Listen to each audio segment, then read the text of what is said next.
This is exciting, isn't it? Here we go, guys. In 5, 4, 3. Here we go. It's time for Joan Esposito. Live, local, and progressive. Thank you for good programming, and I appreciate the content and really enjoyed every moment. It's a privilege to have you on your station and listen. It's good stuff. It's very educational. It's time for Joan Esposito on WCPT 820, Chicago's Progressive Talk. Hey, how are you doing this Wednesday? It is July 1st. Goodbye, June. Goodbye, June. We will miss you. You know, it feels like maybe this doesn't feel this way to you, but it always feels to me like you wait forever for summer, and then all of a sudden, it's slipping out of your grasp, that it is running through your fingers like water. Well, there you have it. We take what we've got. It is July 1st. We are coming up on the 4th of July weekend. For most of you, you will celebrate the holiday on July 3rd, which is Friday. I want you to know that I will be here holding down the fort this Friday. Going to keep the phone lines open the whole time, kind of do a kind of a loosey-goosey show. The phone lines will be open, and from 3 to 5, I will be joined by Loyola University political science professor Brian Endless and Benedictine University political science professor Joel Ostro, who we lovingly refer to as Dr. Doom. And we're just we'll talk about the news of the day and the news of the week and the news of the world. But I also want to do what they do on Reddit. For those of you who aren't familiar with Reddit, it's this site that has all these different groups. Like if there's a question you have or an interest you have, chances are there's what they call a subreddit. And you can find people to talk to, comment on. They do something called an AMA, an Ask Me Anything, where they'll get a usually famous person to join them for an hour. And every question is on the table. So we're going to kind of do a little bit of that as well. I don't know. I don't know how that will work, but you know what? It's a holiday. We have time to fill. And for those of you who are able to join us, we think that you should have free reign. So there you go. I am giving you free reign on Friday, July 3rd. We will be here holding down the fort. So, I love this. You know how I told you I read The Guardian US. That The Guardian is a British paper, but they do a US version, which is delightful. And whereas the New York Times, is reporting about, Donald Trump made billions of dollars. We now know Donald Trump made billions of dollars in his first, whatever it is, barely 2 years, not even 2 years of his second term. What does The Guardian post? This is their headline. Trump accused of, quote, disgusting, unquote, greed after earning over $2 billion since his return to office. He was on a tarmac, getting on a plane, getting off a plane, and a reporter asked him about this money that he had made and what he had to say about it. And he turned to the reporter and he goes, well, I'm a rich guy and, the stock market's been doing really well. Like somehow he's made $2 billion in profit off of the stocks he owns. Most of it is coming from his crypto. And there is a strong belief, because it seems pretty obvious, that a lot of people who want favors from him buy his crypto. And that, whether it's wealthy individuals or whether it is countries. They just bought $1 million worth of crypto. They would like to talk to you. Sure, why not? Because we know this presidency is for sale. The whole family is selling themselves.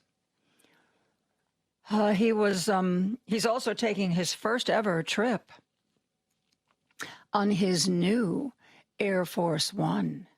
You know, the $400 million plane that he got from Qatar that the Defense Department said would cost about $1 billion to upgrade to a presidential plane. For one thing, because it did come from a foreign government, one of the experts said that they would have to pretty much take the plane apart because you need to make sure there are no listening devices, that there are no transponders placed by the foreign government that gave Donald Trump this plane. So, yeah, he's taking his first flight in it today. And even though he says it's not his plane, he's lying, because when he leaves office, the plane becomes the property of his presidential library. And you know what? I don't think it's just going to sit there and there's going to be tours. You think he's not going to still use that plane? I've got some crypto I can sell you if that's what you believe. Okay. You know, one little 4th of July story that I want to tell you. You know what? I'm going to hold off on that for a second. I'm going to start with something else. You know, Palantir, the data grabbing organization founded by Peter Thiel, big part of why Peter Thiel is so rich. And a lot of government agencies are starting to use Palantir, which of course means that all of your private data is not only in government computers, it is in Palantir computers and servers. Well, there may not be anything we can do about that till we get rid of Donald Trump and probably J.D. Vance, since he is Peter Thiel's sock puppet. But that doesn't hold true for Europe. There's a guy by the name of Mike Galsworthy who's on social media. He leads a group in the UK that is trying to undo Brexit, which has cost the UK just so much, but that's a story for another day. He did a post today about how Europe is starting to get rid of Palantir, not signing new contracts, trying to minimize the ones that they are stuck with, for two reasons. First of all, because they no longer trust the United States. People like President Macron of France say that, you know what, we should have our own organization that does this. Why are we buying this service from Palantir, this U.S. organization? So there's a kind of a nationalist motivation to get rid of Palantir in Europe. But Mike Galsworthy explained apparently there was a law passed, a measure passed by our legislative branch that said any court could demand any information from any U.S. company. Palantir is a U.S. company. And so the fear in Europe is, you know, they're going to give Palantir this sensitive data about intelligence or defense or their medical system, that they're going to give that data to Palantir to compile. But Palantir being a U.S. company, if there is a court somewhere that says, you know what, Palantir, you need to open up your servers, their fear is that they will basically have no security protections. And they're right. Anyway, Mike Galsworthy was talking about this situation, and he explains who's doing what. I thought this was worth sharing. Listen to this. Europe is now pushing back on Palantir, and it's happening all over the continent, and the change is happening at pace. Today, the story is that the Spanish government have told all public contractors not to sign new contracts with Palantir.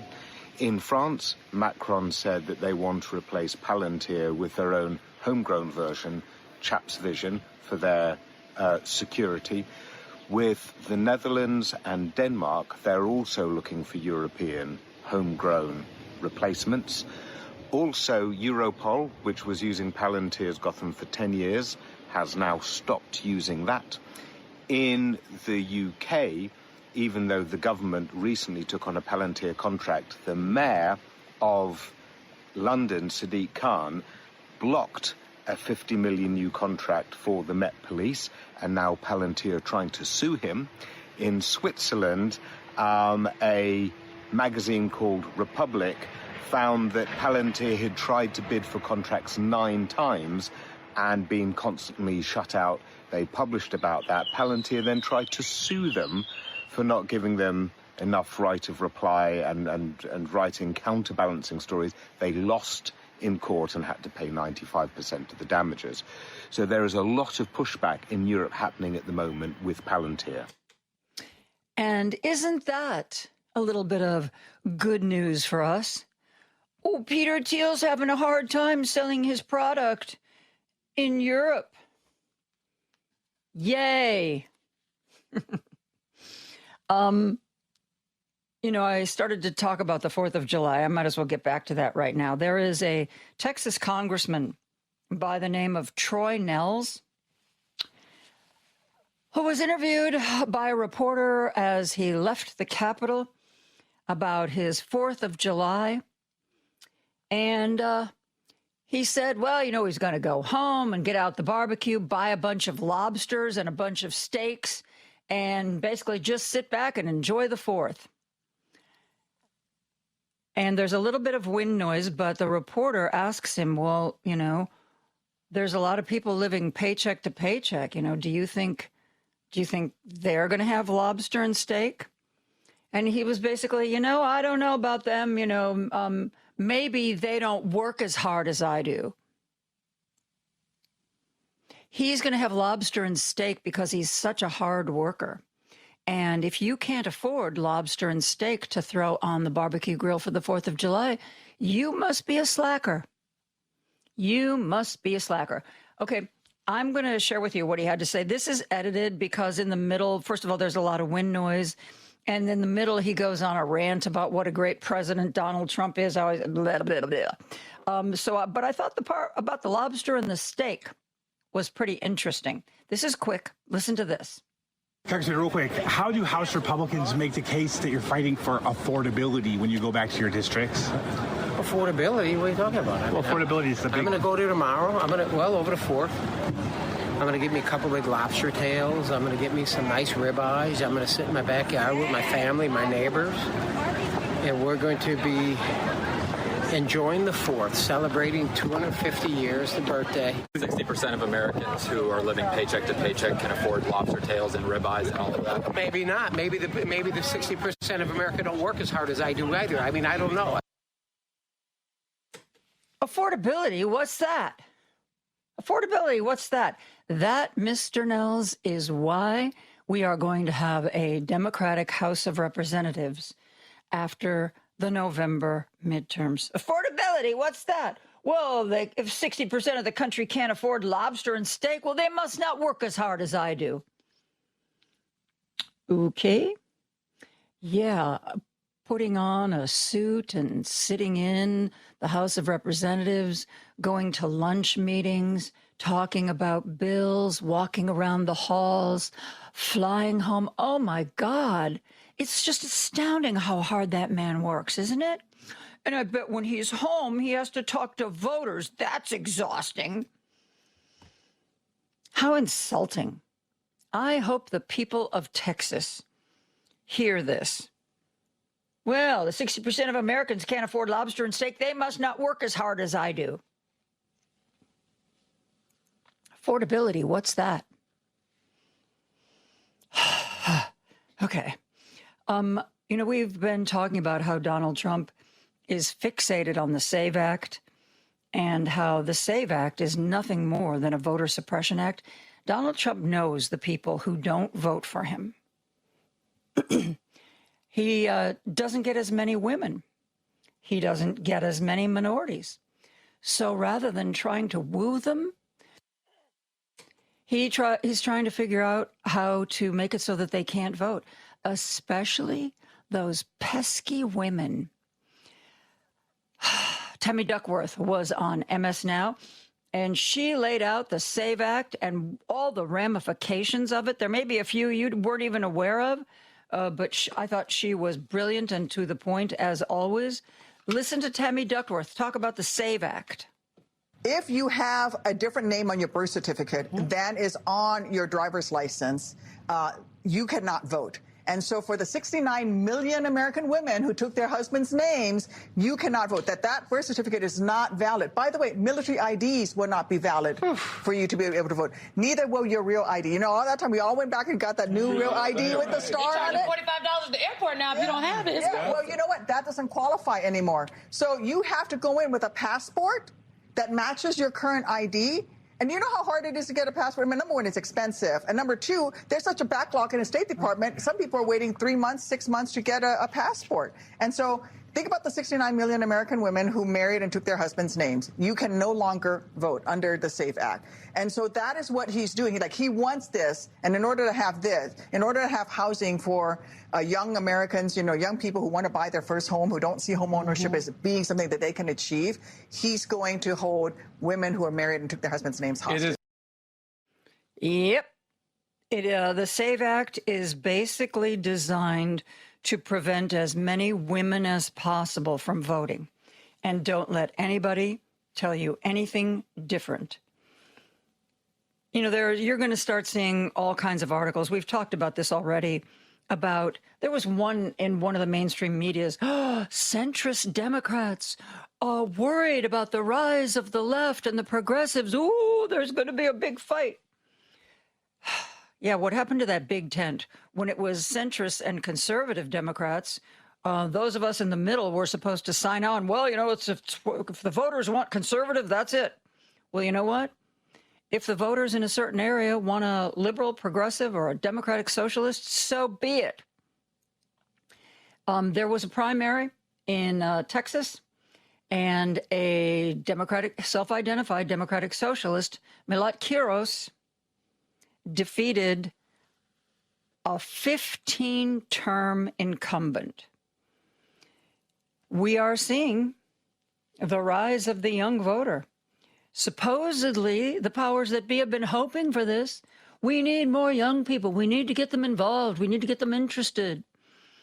How dare they not see the world the way we see it? How dare they want things that are different?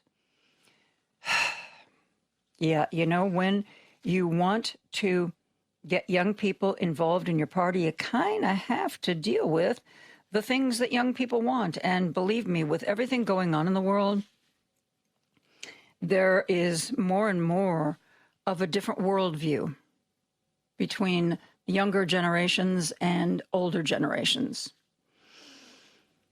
I think I have time to share both of these with you. As I said, Milat Kiros won, Democratic Socialist, unseating a 15-term incumbent in Colorado. This is a little bit of Milat's victory speech. Denver voters of all ages, of all races, of all religions sends a clear message. We will not wait.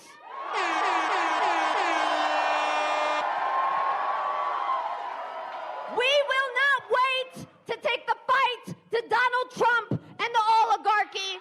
We will not wait. We will not wait to abolish ICE and pass Medicare for all.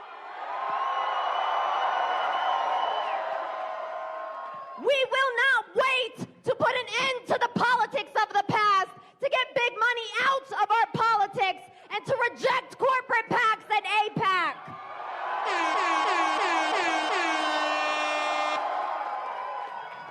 And no, we will not wait to end the genocide in Palestine.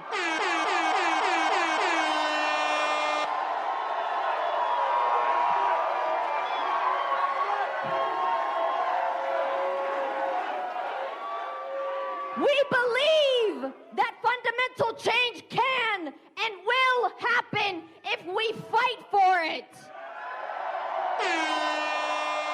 If we organize and show no fear in standing up for what's right, that is message that Denver has sent to both parties, to Donald Trump, and to the entire country.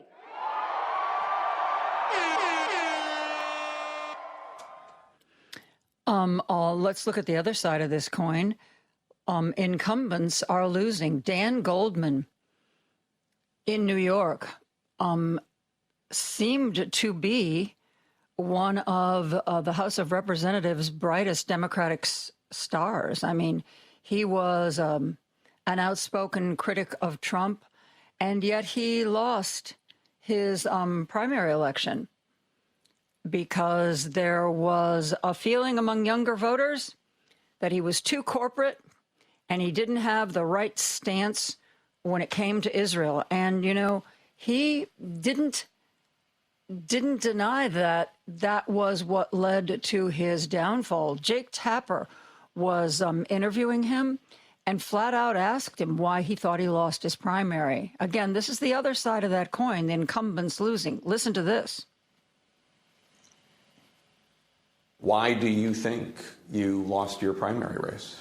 Well, look, I think ultimately this really did come down to Israel, Gaza. It has taken on a massive and outsized role in democratic politics, and it's a really complicated issue. But ultimately, people are, I believe, just incredibly, incredibly horrified by all of the devastation and destruction and death that is going on in the Middle East. And I agree. But I have a different view of how to stop this Israeli government, how to rebuild peace in the Middle East. And I stuck with that. And I'm proud of the campaign that we ran. You and the man who defeated you, former comptroller Brad Lander, you both believe that Israel should exist. You both believe Israel should be a Jewish state and a democracy. The difference is you really have to go deeper than just the shallow, superficial level. You don't call what's happening in Gaza a genocide. You have a relationship with AIPAC, and I think you don't refer to what's going on in the West Bank as an occupation. Is there room in the Democratic Party for somebody who is progressive on all these other social issues having to do with the United States, but also disagrees with Brad Lander and Mayor Mamdani on these issues having to do with Israel? You go down the sort of list of progressive policies, and I'm on board there. What has, I think, happened, and I think this is really dangerous, is that some of these, as you say, beneath the surface, very complicated, difficult issues have become buzzwords and litmus tests. And genocide in particular, as you point out, has been adopted by many as a morality test. And the real concern I have is that has translated into a tremendous danger and fear against Jews in America. Because American Jews are now being held responsible by too many people for what the Israeli government is doing. And that is anti-Semitism. And it's becoming normalized. It's becoming more and more frequent. And both as a Jew, myself, and having many, many Jewish constituents of all types, a lot are really, really afraid because American Jews are now being dehumanized because of frustration and anger with what's going on in the Middle East.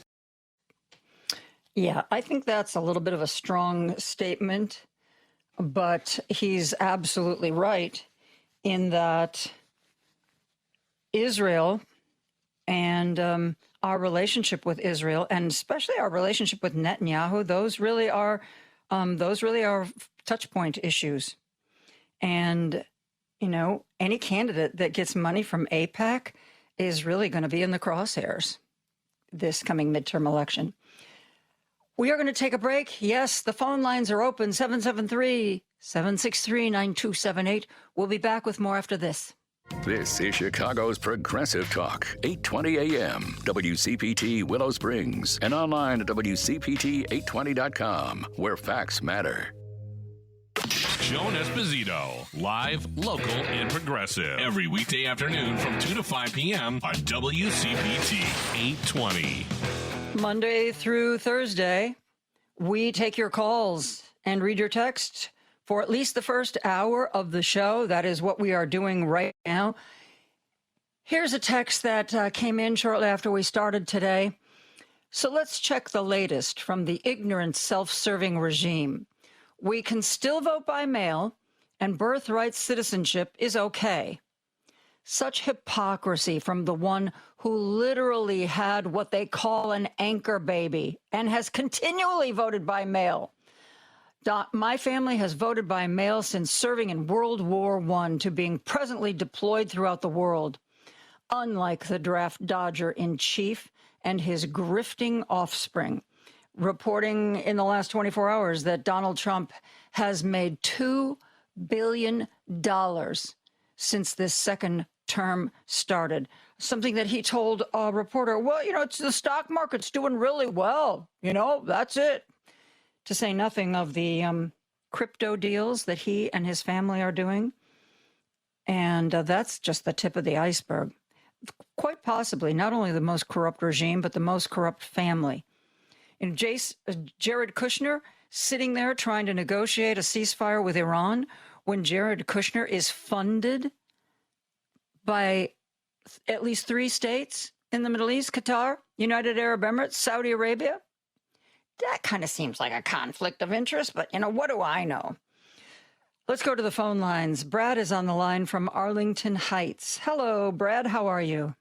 Oh, that was perfect timing. I was just looking up Peter Thiel and his connection to so many things, including Cambridge Analytica, which was the group that helped harvest all the data that helped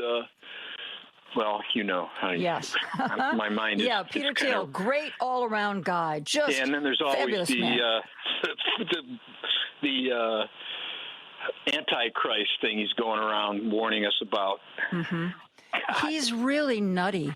Now, my question is, with some people like this, was he always crazy, or did he just get crazy after he got ridiculously wealthy? I don't know.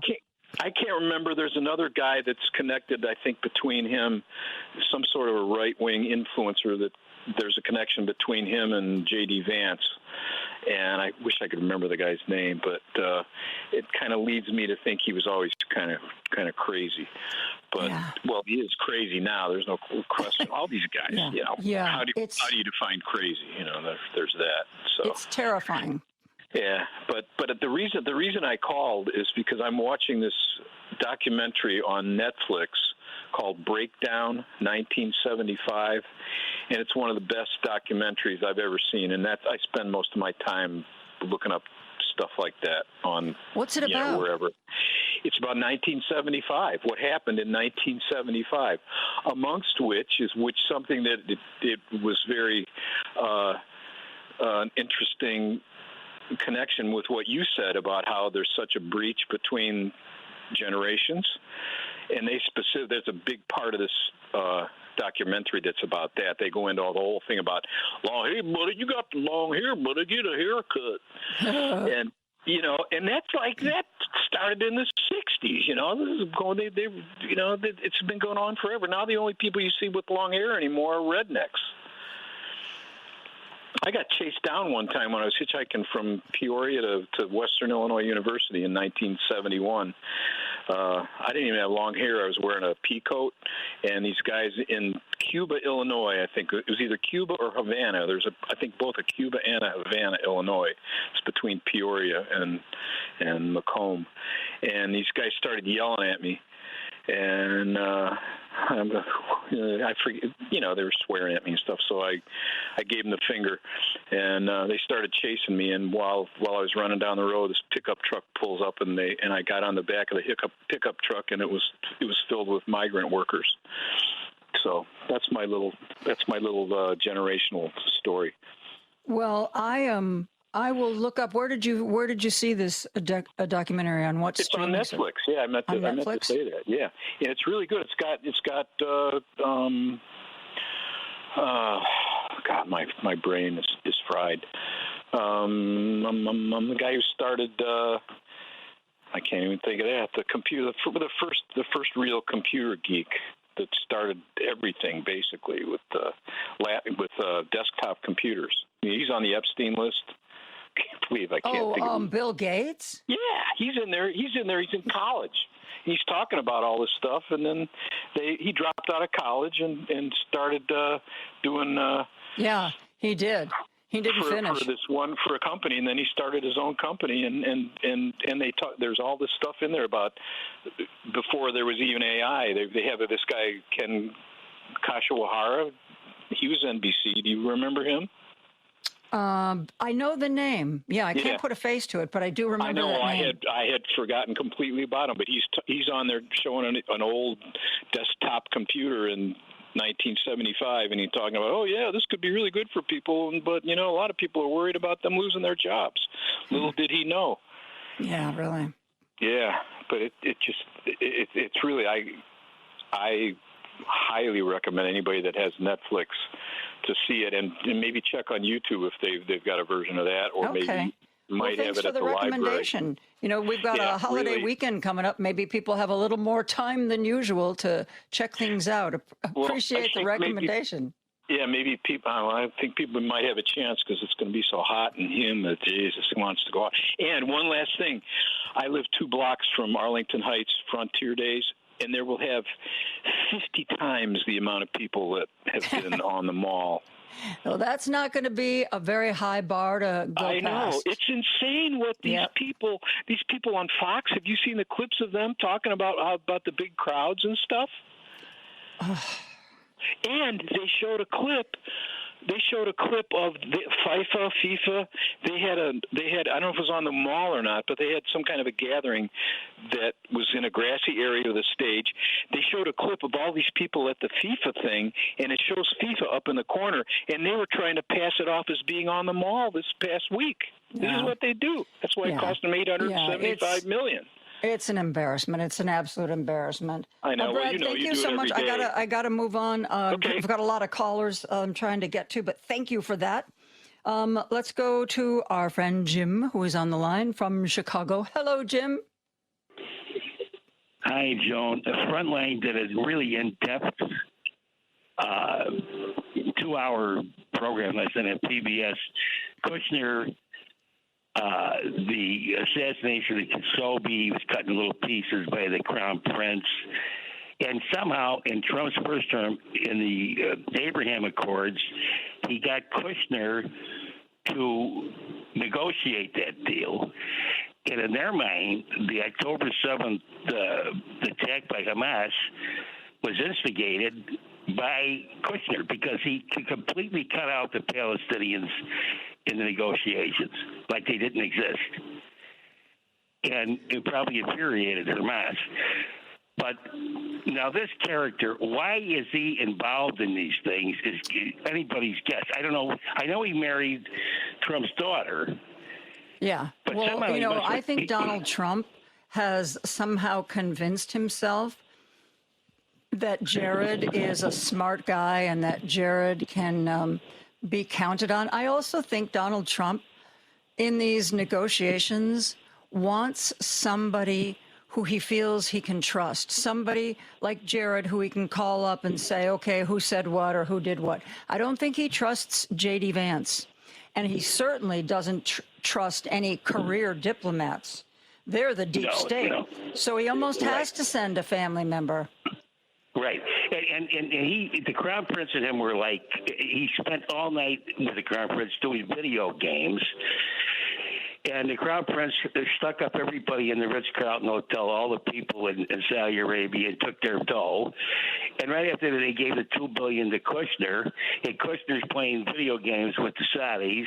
Mm-hmm. And he's trying to get him involved in the Abraham Accords, to be anti-Muslim, which is practically impossible because these are all Muslims here, Joe, you're talking about. And just an intriguing thing. If anybody gets a chance to see it, Brentline was on for 2 hours last night. But this Kushner is so strange. His father was so strange. How he got out of prison, I don't know. He was indicted on everything you could possibly imagine. And somehow he got out of prison, and this Kushner is just a madman for money. I mean, he'll do any.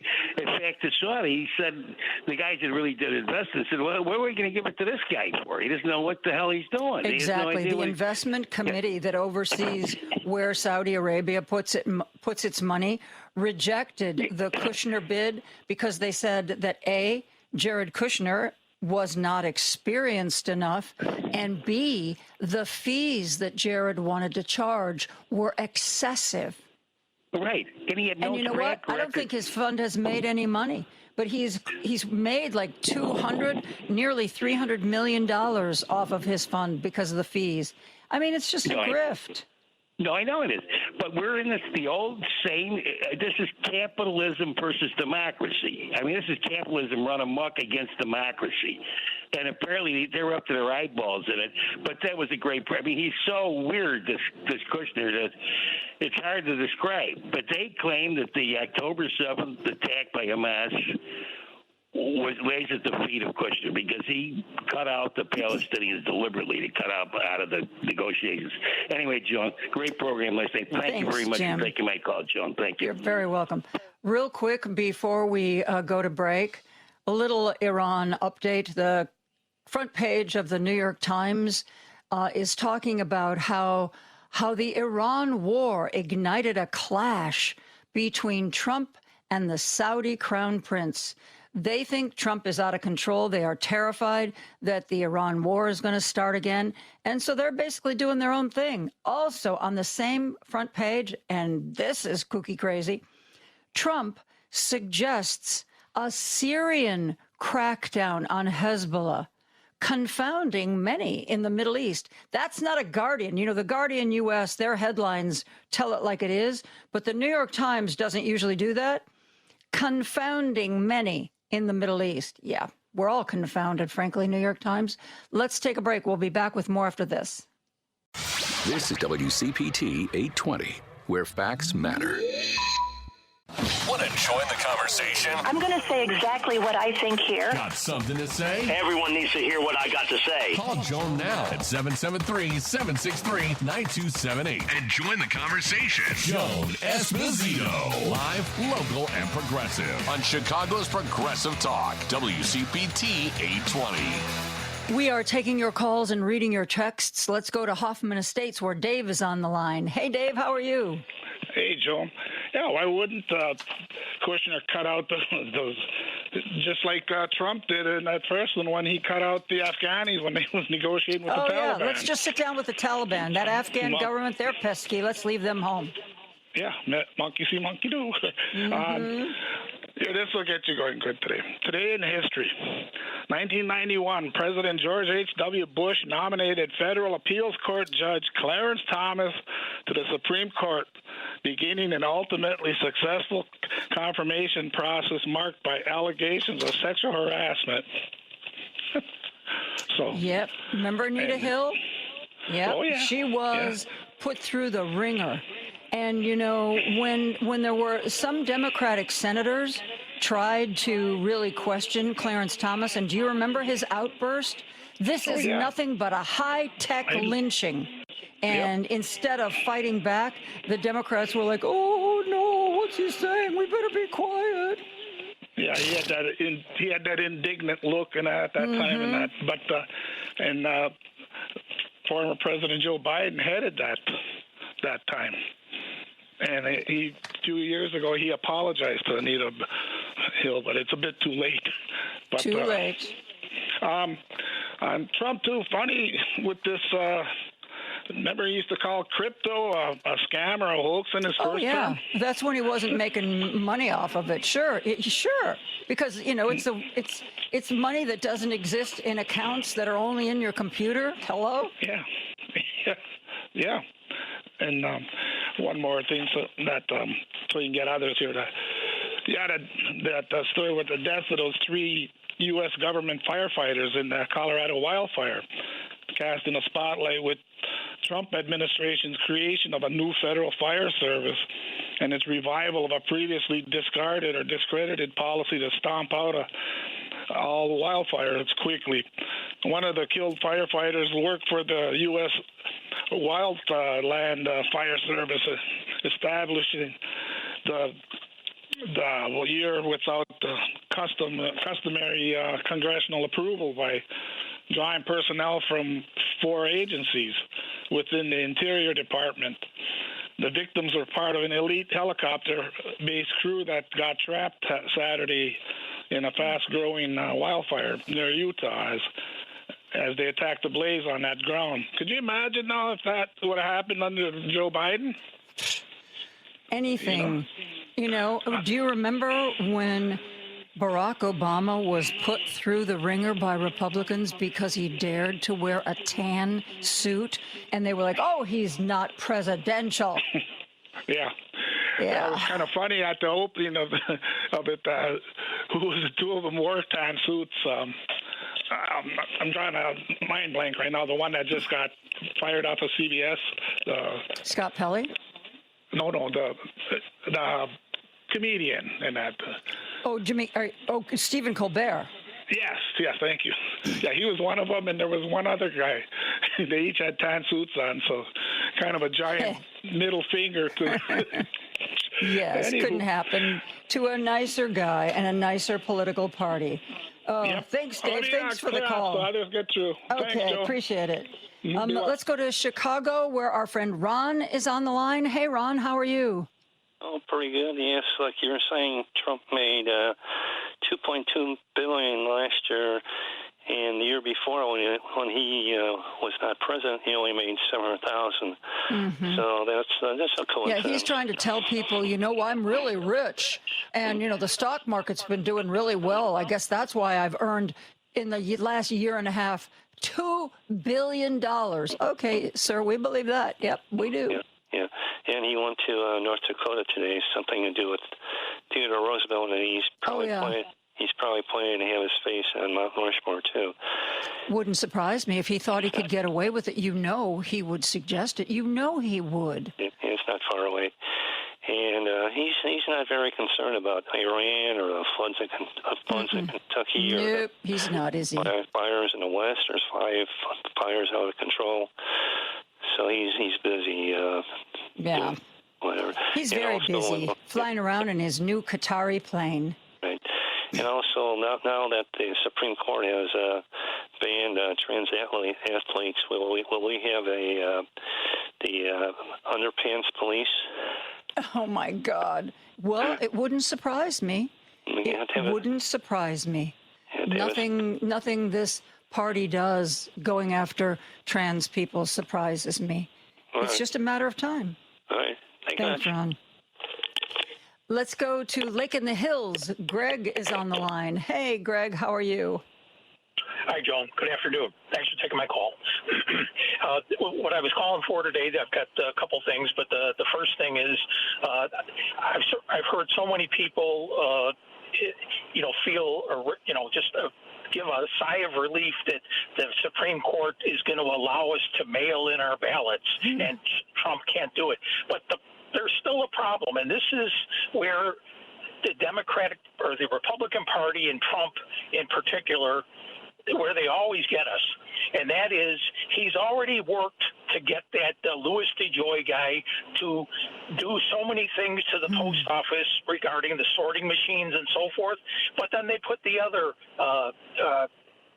roadblock in the way. And that is, I know everybody remembers it, but they seem to downplay it these days, that there's a roadblock between when you mail your ballot and when that ballot or that envelope that the ballot's in gets canceled, because everybody knows it, but they're dismissing it. I think that's what the Republican Party, the party of deception, and they should really change their name to the Deception Party, because that's all they've ever been, deception. And what they're banking on, it's another thing to prevent people from voting, because you're going to mail your votes out there, it's going to get in the box, and you're you're going to say, wash my hands, it's done, it's on the way. But it might take until it gets to the sorting center. It's not where you mailed it. It's when it gets to the sorting center. And then after it goes to the sorting center, then it goes to the location where it's going to get delivered. That's when it gets canceled. So it could be, I thought they got canceled at the sorting center, but either way, whichever one of us is right, it's not when you mail it, and that is a change. It could be definitely close to a week at the outside, from what I've heard. So well, anyway, I've heard of states board of elections saying if you're going to do a mail-in ballot, mail it more than a week before it's due, to be on the safe side. 2 weeks if you can, but at least one full week before.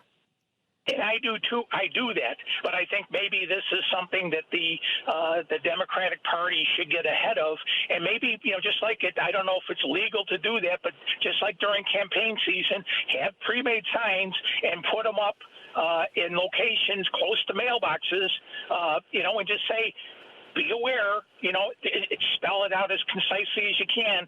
Get it in before this date and put that date out there. Anything after that date, your ballot might not count. Yep. And it should really be done. And my final thing here, and it's real quick. Where the hell is Mitch McConnell? I read all these things in the paper. Well, it's really interesting because it was June 14th, I believe, when he was taken to the hospital, and the 911 call has been released, and it basically says that they should show up for somebody who is unconscious.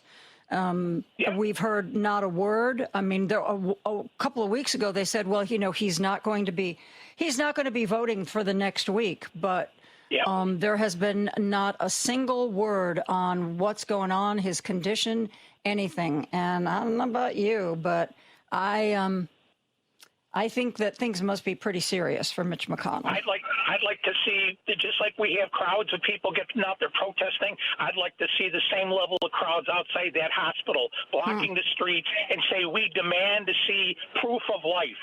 And on the other hand, get the people down doing all the measurements of like refuse waste coming out of the hospital, and do a DNA test if you can get a hold of something to compare it to. Is this guy still shedding DNA, urine samples, blood samples, shit samples, but find out if this guy's alive. It's wrong, because the person who is in in Kentucky, he has the right, the governor has the right to appoint another senator, and they're again taking it away. I'm sorry, I get pissed today. No, Bye. that's okay. That's okay, Greg. I thought the same thing. I've had a few callers who said that Kentucky's state legislature passed a bill saying that rather than the governor filling in, that the party from which the senator was, they get to decide who is going to be running to fill that seat. I don't know. I have to look into this. But thank you for the call. I appreciate it very much. We got time. Let's go to Andre, who's on the line from Chicago. Hello, Andre. Hey, good afternoon to you. Thank you for taking my call. I hope you're staying hydrated, well rested, and keeping cool. I am doing my best. Yeah, well, that's good because we need you on the radio. Look, I want to address some of the things that you said today, and maybe one or two things that you didn't mention. But, when Obama was in office, President Obama was in office, the Republicans went over his head, so to speak, and they brought Benjamin Netanyahu over here to talk to Congress. So what I think the Democrats should do is that they ought to find a way to either go to talk to those leaders in Iran or send somebody over to Iran to find out what's really going over there, because we can't get no truth or no facts out of this administration. So I don't know what kind of power the Democrats have in Congress, but they need to do something about that and stop relying on him. The second thing you mentioned about all of this money that Trump made, one thing that Trump does is that he do things even though he know it doesn't work. I think the Democrats could use this part of their campaign about all of this money Trump raised and stress the point that he doesn't need any more money. Don't donate money to him. Don't give him any money. Don't donate money to his campaign war chest, none of that stuff, because he doesn't need the money. And the Democrats need to stress that. Stop giving Trump money he doesn't need anymore. That might work. The last thing, people keep talking about Israel, Ms. Jones, but look, I lived under 6 different presidents, Democrat and Republican, and nobody can do nothing with Benjamin Netanyahu and Israel. You know why? Because Israel is the United States landlord. Why do I say it's the landlord? Because we got military equipment and stuff over in Israel to the Middle East. And if we fall out with Benjamin Netanyahu, what happens if he say, okay, get your base and get all your equipment away from here? That put us in a bad situation. That's why nobody has been able to control or tell Netanyahu what to do, because he's the landlord. He holds the purse strings in the United States. So anybody that's campaigning on saying that they're going to do something about Benjamin Netanyahu is not true. It'll never happen, and they won't win, because Benjamin Netanyahu, no matter how bad he is, he got a lot of strong support over here in the United States. Yeah. That's what I want to say, Ms. Jones. Yeah. Well, thank you for that, Andre. Yes, ma'am. I think, yeah, we are very entwined with Israel, and I don't see a lot of that changing anytime soon, though I think that Benjamin Netanyahu has led the country very poorly, but that, I still think Israel has a right to exist. And, there was a coalition of Middle Eastern, I forget the name of the organization, but the guy said, we are happy to give Israel assurances that we will respect their sovereignty, but we want a 2-state solution as long as they're not going to provide a state for Palestinians. Basically, the Middle East will be a mess. So anyway, thanks for the call. Got an interesting text from a Bob who is in Elgin. I think Trump's crypto should be called klepto. Bob, I'm going to steal that. Somebody else texted in, the SAVE Act stands for Suppressing American Voices Everywhere. Another good one, folks. Another good one. We are going to take a break for news. We'll be back with more after this. The Thom Hartmann radio program provides all of the intelligence, information, and insight you'll need to win the water cooler wars. Weekdays 11 to 2 right here on WCPT 820, Chicago's Progressive Talk, where facts matter. You're listening to WCPT 820, because facts matter. It's time for Joan Esposito. Live, local, and progressive. Joan, as always, exceptional work from you, from, your TV days all the way up to today. You're truly exceptional, and thanks for this great show you have. It's time for Joan Esposito on WCPT 820, Chicago's Progressive Talk. I am very happy to welcome back Bruce Rheins. He was a deputy bureau chief for CBS, or classic CBS, in Los Angeles for many years. Before that, he worked in local news here in Chicago. How are you doing? Is it hot out there as it is here? No, it's perfect out here. It's in the 70s. It usually used to be June gloom, which was the marine layer that kind of hung over the city all of June. But now we have what we call no sky July, which is the same thing. It's very gray out there. So is that it's nice, is that because of smog or fires, or why would it be gray? No. The marine layer. It's condensation from the ocean that covers the Southern California during this time in the summer, and it burns off by about, usually burns off earlier in the day. Lately, it's been hanging around a little bit more. It's still kind of gray outside. Well, it is 90 degrees here right now, and the high is supposed to be 92 tomorrow. I don't know what is going on, because it seems to me we went a couple of weeks ago, we were like in the 60s, high 50s, low to mid 60s. And then we went from that to 90. And I don't know what's going on. I think it is the apocalypse. I am pretty sure this is one of the signs of the apocalypse. I just remember when I was in local news in Chicago back in the 80s, there would occasionally be a really hot weather story or something like that. And now you turn on the news every day. The lead is it's too hot, or there's flooding, or something like that has happened. Yep. And it's incredible. Climate change. Yes, indeed. I wanted to start with a couple of media things. You and I have talked about what's been happening at CBS, but You know, there's a lot of concern that with the Ellisons about to take over Warner Brothers Discovery, that they will do to CNN what they have done to CBS, make it more of a right-leaning propaganda machine than a news organization. And God forbid they put Barry Weiss in charge of CNN. I was reading just yesterday that Paula Reed, who I've seen a bunch of times, she's their chief legal affairs person. She's always the one to report on the Supreme Court. She has decided not to renew her contract with CNN, even though by all accounts they wanted her to stay. They made her a very generous offer, but apparently she sat down with CNN executives and wanted to know what the future held and wanted to know if they could give her assurances that CNN was going to continue to be CNN.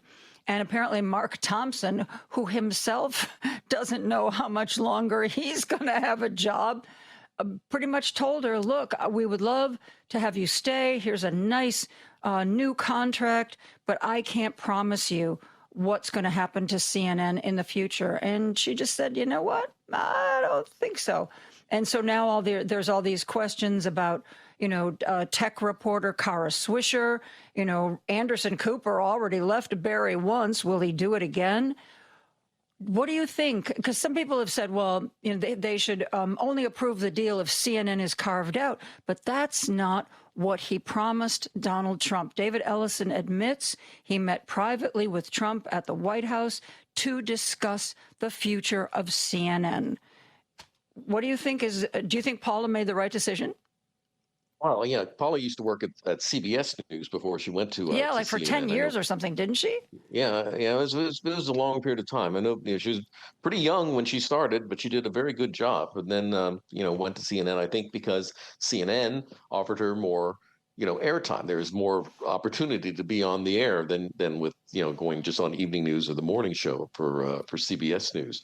So, you know, I think good for her. She stood up for things. I've read that she's in discussions now with MS Now, which, you know, I guess, you know, I don't know, quite frankly, how long the future is for MS Now either. But, you know, I think at least they would have promised editorial independence, that, you know, they're not going to put their thumb on the scale when there's a Supreme Court decision that has been announced one way or the other. So, you know, I think. You know, and good for her. She's made the right move. I don't know what her financial situation is. I know she's like in her early 40s right now. She's got a lot of opportunities ahead of her. You know, but go ahead. Go ahead. Well, CNN, you know, with CNN, CBS News, for instance, with what Paramount is doing, CBS News, you know, is very visible. It's not a big profit center and not a big revenue center for something like Paramount. But CNN is a worldwide thing, and if you change the influence, so you put your thumb on the scale to go to the right on CNN for a lot of things, you know, I'm not sure that is going to be accepted worldwide. You know, in European cable systems and Asian cable systems, and you know, every hotel you ever go to out of this country, you know, they have CNN, and you know, people rely on CNN, especially outside of this country, for news. And changing it, it would be a pretty drastic change, I guess, for what it was going to be. Yeah.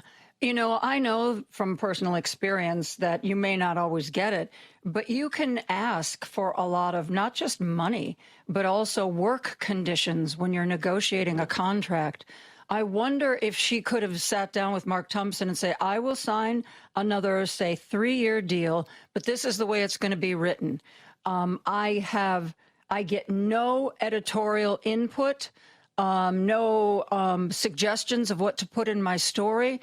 This is a no-cut contract, so if you want to get rid of me, you have to pay all 3 years. And oh, by the way, if I am pressured to change my stories or put a slant on my stories, and I call management out on it, I want there to be a multi-million-dollar penalty that I have to be paid. I don't know. I mean, I know it sounds outrageous, but you know and I know people have asked for some really strange things in contracts. And if they really want to keep you, they consider those really strange things.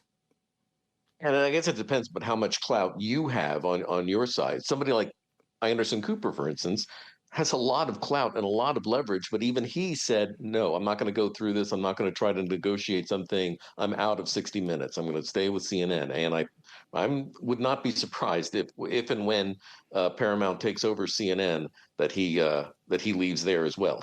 He's got a lot. He can do what he wants. He's very independently wealthy as well as being well compensated. Yeah, so really. he can do that. But a lot of people can't. And in the case of Paula Reed, okay, you're the legal correspondent for a 24-hour news organization. They can probably get a lot of other legal correspondents. I know they have a lot of other legal correspondents on the air right now. You can be shunted aside, and maybe they'll say, "Okay, Paula, can you talk about this Supreme Court decision? We'll have you on at in the 3 a.m. hour or something like that." Mm-hmm. They've unfortunately with something like that, they have a lot of power. Like what they did with Jim Acosta, who was a thorn in Trump's side. Oh, we're going to give you your own show, and it's going to be from midnight till 2 a.m. But, that means it's going to be really pertinent to the West Coast, and you can even move out there. We'll let you do the show from out there. Yeah, I have news for people at CNN who think that the West Coast has is interested at night in the cable news. They are not. Mm-hmm. Yep. The other thing that I wanted to ask you, in addition to Kara Swisher and in addition to Anderson Cooper, there has also been a reporting that two anchors Donald Trump really doesn't like, Aaron Burnett in the evening, who, by the way, apparently has the best young demographics of anybody on CNN, and Brianna, I don't know if is it Keeler, Brianna Keeler, who's on earlier in the day.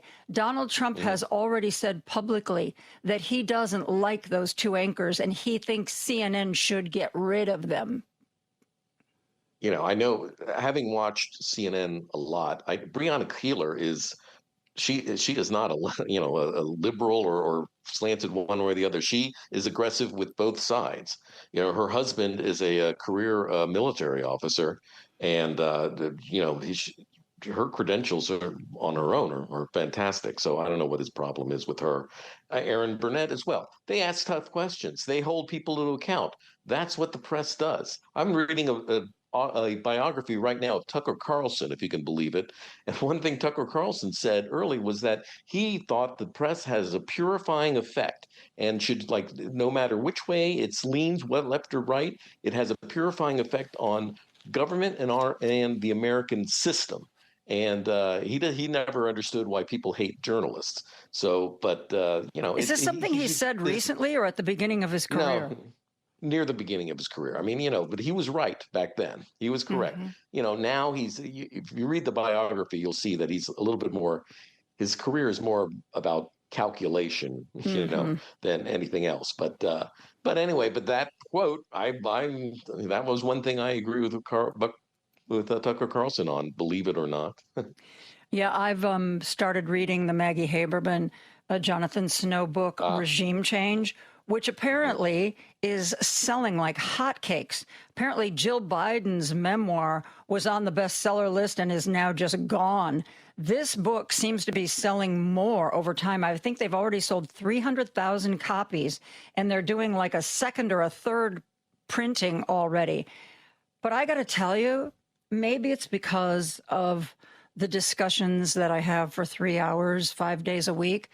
It's real. As bad as you think Trump is, he's worse. Yeah. And it's just like, I want to read it. I'm learning things, but it's really hard. It's like doing another hour of this show in the evening, and it's hard, and I don't know how much I can take. It's disgusting to think that after all we've been through with Trump since 2015, that there's more that we don't know, and it just goes lower and lower and sinks lower and lower. It's unbelievable to me. Yep, absolutely. By the way, oh shoot, we should take a break. I'm talking to Bruce Rheins, former deputy bureau chief for Classic CBS out in Los Angeles. We will be right back after this. Alexa, play WCPT. WCPT from TuneIn. Now back to Joan Esposito, live, local, and progressive on WCPT 820. I'm speaking with Bruce Rheins, who was the former deputy bureau chief for CBS News in Los Angeles.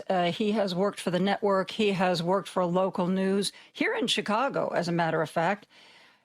You mentioned MS Now.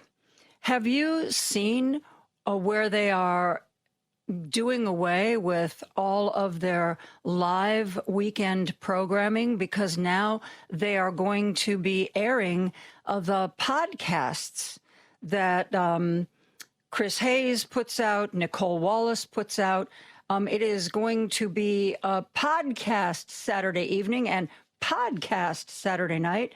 Alex Witt, who, God, I think has been with NBC in one form or another for something like 26 years, has decided that it's time to step away, or I don't know, maybe that decision was made for her, because she's always been on the weekends as an anchor. But we are now on MS Now going to be getting podcasts. What do you think that was inevitable, Bruce? I just think it shows how almost impossible it is to start a national network news organization from scratch without having the resources of an NBC, which has been built up for the last 70 years or whatever. When you're starting from scratch and trying to maintain what you had before, it's impossible in this day and age, especially with the case of big media buyouts and mergers that we're seeing. Not only Paramount, but now NBC itself is now in play and may go to, they're talking about Amazon or Netflix or something like that. So if you're trying to be independent, this thing Versant, which was just created out of scratch and is trying to start a news organization and maintain the standards and resources that they had when they were part of NBC, that's a big mountain to climb. Yeah, it absolutely is.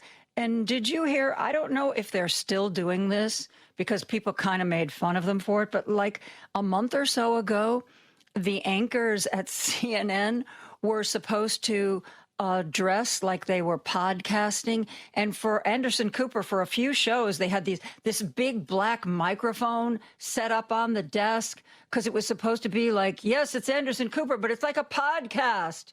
I don't see the big black microphone on Anderson Cooper's desk anymore, but dress like you're doing a podcast. What does that mean? Yeah, what does that mean? I mean, it's true. The informality of this culture is, expanding more and more. But, I don't podcast. A podcast is like, you kind of do a podcast. It's well, yeah, they take, something that you listen to. Yeah, they take my shows and they do a podcast that's the entire show for a given day. And they take interviews like you and me, and they put this part up as a separate podcast. So you can look up Joan Esposito shows, and you can look up Joan Esposito featured interviews. And, yep, there you go. Except that there's no video component. That seems to be, right. I know podcasting is supposed to be auditory, but, I was talking to a young woman, not that everybody isn't young compared to me, but she was like in her 20s young. And she said that, because I always want to know from young people, where do you get your information? And she said, well, I listen to a lot of podcasts. She goes, actually, that's not quite correct. I watch them on YouTube because I really pretty much only pay attention to the podcasts that have video. So there. I think what I always thought, I don't know for sure. You probably have a better handle on it than I do, but I imagine there are some of your listeners who are sitting at home and paying attention and not doing anything else. But I think many more people with radio programs and with podcasts are driving, or they are running or working out, or they're making dinner or something like that. They're doing something other than just focusing on the podcast. I don't see that it makes much more of a difference that you're on television and to watch it. I do believe that a woman like you talk to, people like that, I think they probably do. They're just, they're addicted to YouTube and everything like that, and video is the way that they take in things. But I just can't imagine a channel of a person just doing podcast after podcast and watching two people around a microphone. Even CNN or MSNBC or Fox, they have these discussion panels and things, but it's augmented with news and with video and things like that. I don't know about just, watching two people talk for a long time in a very unstructured way. Well, and much like we're doing right now. Exactly. My daughter has told me that, she gets, if something is really important, she expects to hear about it from me. Thank you very much. But for the day-to-day stuff, she's online. She's watching YouTube. There's another one, I don't know if it's Tumblr or something like that, where there are videos. And that's what she watches. And now she's even transitioning more, she told me, to YouTube Shorts. Like 30 minutes is too long. We want our YouTube in, I don't know how long a short is, 2 minutes, 3 minutes, 5 minutes. I'm not sure, but it really is. It's short attention span generation. The TikTok generation. And, it's changed, Joan, from when we were, when television news and especially local television news was at the top. And that's how people got their information. We were very lucky that we were part of that when that happened in the 80s and the 90s and the early 2000s. But, it has changed. Younger people have gravitated to this thing where they want short bites of information without a lot of context. Mm-hmm. Yep. I was just saying to somebody yesterday, Bruce, that I wish when I had been working, in the 80s and maybe the early 90s, I wish someone would have told me that was the golden age of local television. Yeah, it really I was. wish, looking back on it, it's like, there was money to be spent. It felt like what you were doing was important and you were careful. There were enough people to do the job. And remember when local stations used to send local reporters around the world if there was a breaking story? My God. Yeah. Yes. I was lucky to be part of that. It was, it's really a shame what has happened, because I think television news can be a real force. And even today, local television news, I don't think, I never see any type of political influence one way or the other in what is reported on a typical local television newscast. The news is just there. I think that if more people paid attention to local television news, that, they would get a better idea of what the world is, rather than what's going to unfortunately happen now with things like Paramount, putting its thumb on the scale for CNN and CBS News, and possibly if NBC gets picked up by one of the large media companies, it's really, I don't know what's going to happen. But local news, I think, is still the last bulwark against censorship and against influence, one way or the other, in news and bias. And you were talking about how if somebody's listening to a podcast, chances are they're doing something else, driving, fixing dinner, whatever. Matt Damon, I don't know, months ago, that he had some movie, and after its theatrical run, it was due to go to Netflix. And he did interviews where he said Netflix came to him and said, we'd like you to add some scenes or do some rewrites, because when people watch Netflix, they don't really pay attention. So we want you to put in scenes where you describe the action, you describe what is happening. And also we want you, if there's an important point, you need to repeat it at least twice, maybe 3 times, to make sure that the audience gets it. And he was just dumbfounded. I mean, to the point where clearly he wasn't supposed to, but he started talking about it in interviews. They wanted me to add scenes to the movie where, it's like, yeah, I just walked in from the rain and I'm really cold, but we need to have this talk. And it was, I mean, it's exactly what you're talking about, isn't it? Yeah, Netflix has found that, people are maybe watching one of their movies on an iPad, but they're also got their phone in their hand and they're scrolling their phone and, things like that. All these distractions that are available to you kind of, makes it hard for anything to be a real, I guess, work of art on Netflix or anything like that. Yeah, I thought that was really interesting.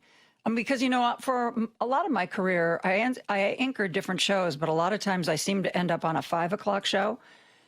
Excuse me. And I knew people were fixing dinner. They were eating dinner. I guess I was ahead of my time. I knew people were only half paying attention. Trailblazer. That's true. Yeah, but people had the local news on in the background. From the early newscast, the 4:30 or the 5 or the 6 or something like that. It was on in the background, but, you were describing something and it's something that sounded, very interesting. People could glance over at the screen. But I still think that's a better way of doing it than what's happening now. But, get off my lawn. I'm speaking with Bruce Rheins. He's out in L.A. He's the former deputy bureau chief for CBS News in L.A. We'll be back with more after this. This is Chicago's Progressive Talk, 820 AM, WCPT Willow Springs, and online at WCPT820.com, where facts matter. Joan Esposito, live, local, and progressive. Every weekday afternoon from 2 to 5 p.m. on WCPT 820. Former deputy bureau chief for CBS News based in Los Angeles, Bruce Rheins is here. Bruce, you guys have already had your primaries, but they are still occurring all around the country. And I think my take is that this is a little bit of hyperbole, but it's like, oh, be afraid, be very afraid. The Democratic Socialists are winning. They're unseating incumbents. Oh, my God, it's the end of the world as we know it.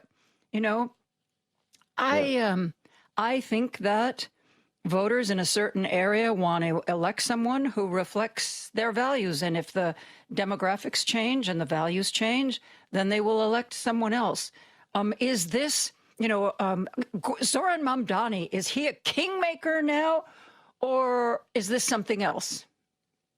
I think Zoran Mamdani is a kind of a special case because he's so charismatic, and that really helps. But as far as the other progressives go that are winning things, I'm not sure that it's the voters totally subscribing to everything in their progressive agenda as much as they want somebody who stand up and fight and pledge to fight what's going on, and also to kind of sweep out the old.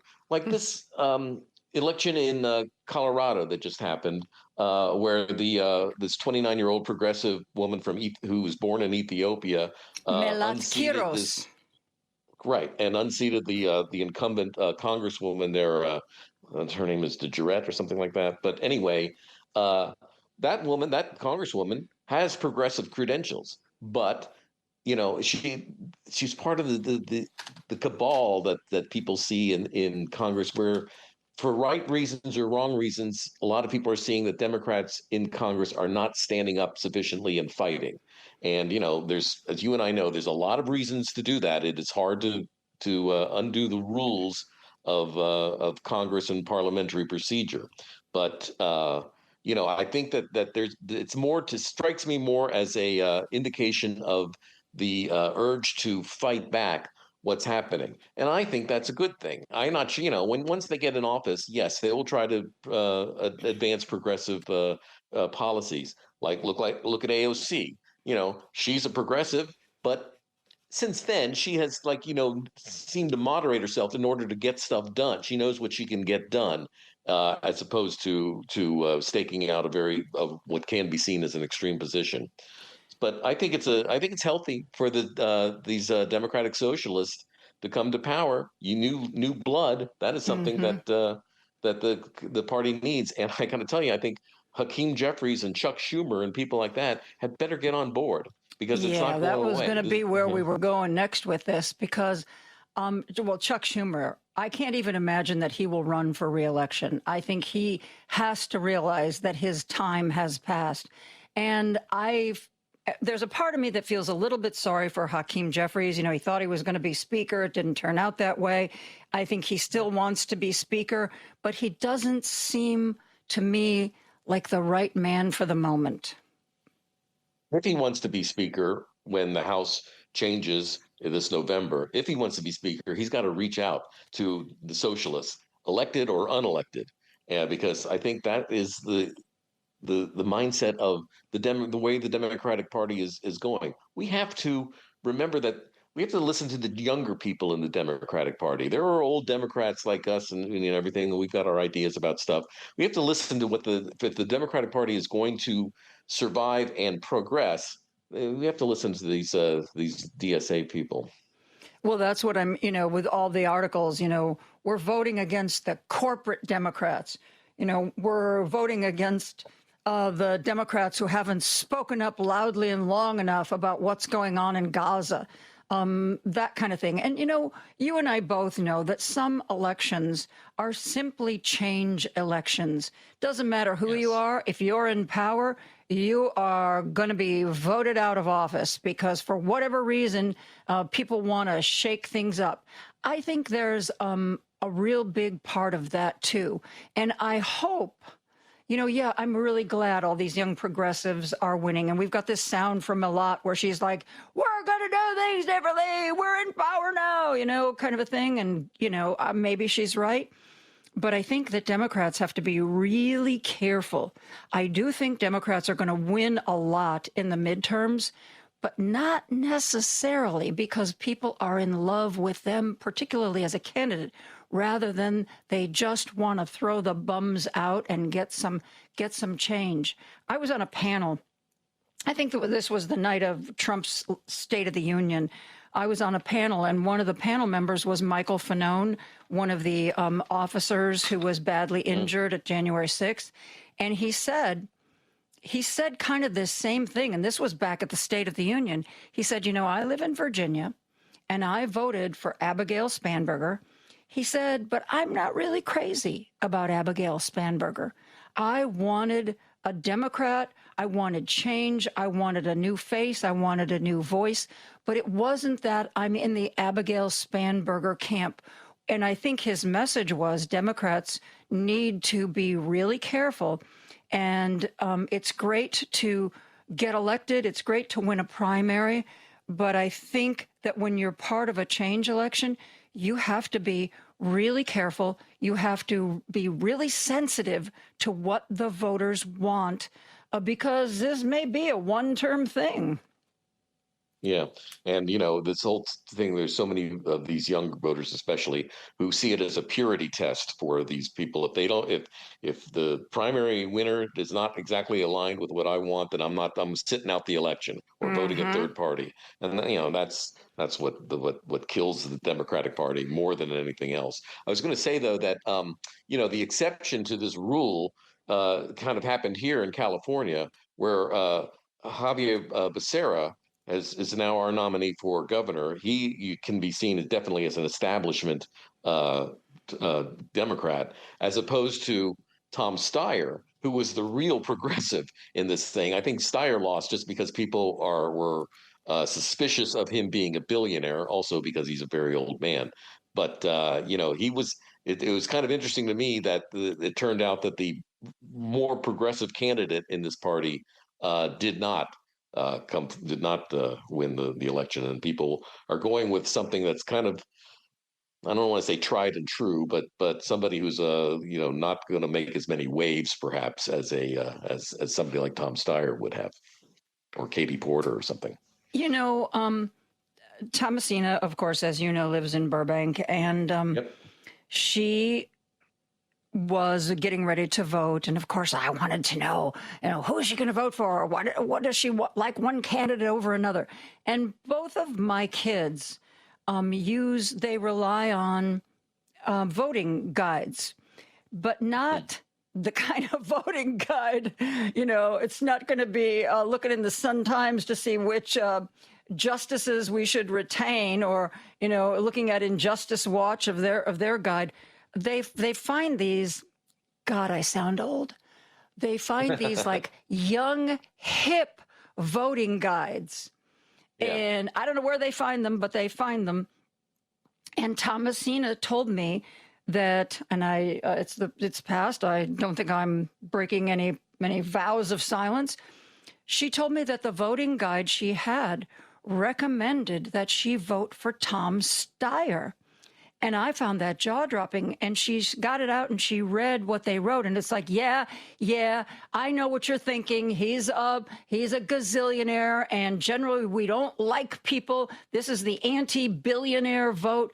But Tom Steyer actually is saying the right things and has some great ideas, and we are recommending that you vote for him, which I thought was kind of interesting.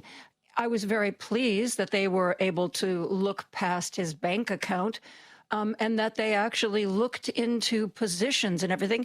And I mean, I'm not quite sure why he went down to defeat. What do you think? Was it just that he was old and rich? God help us.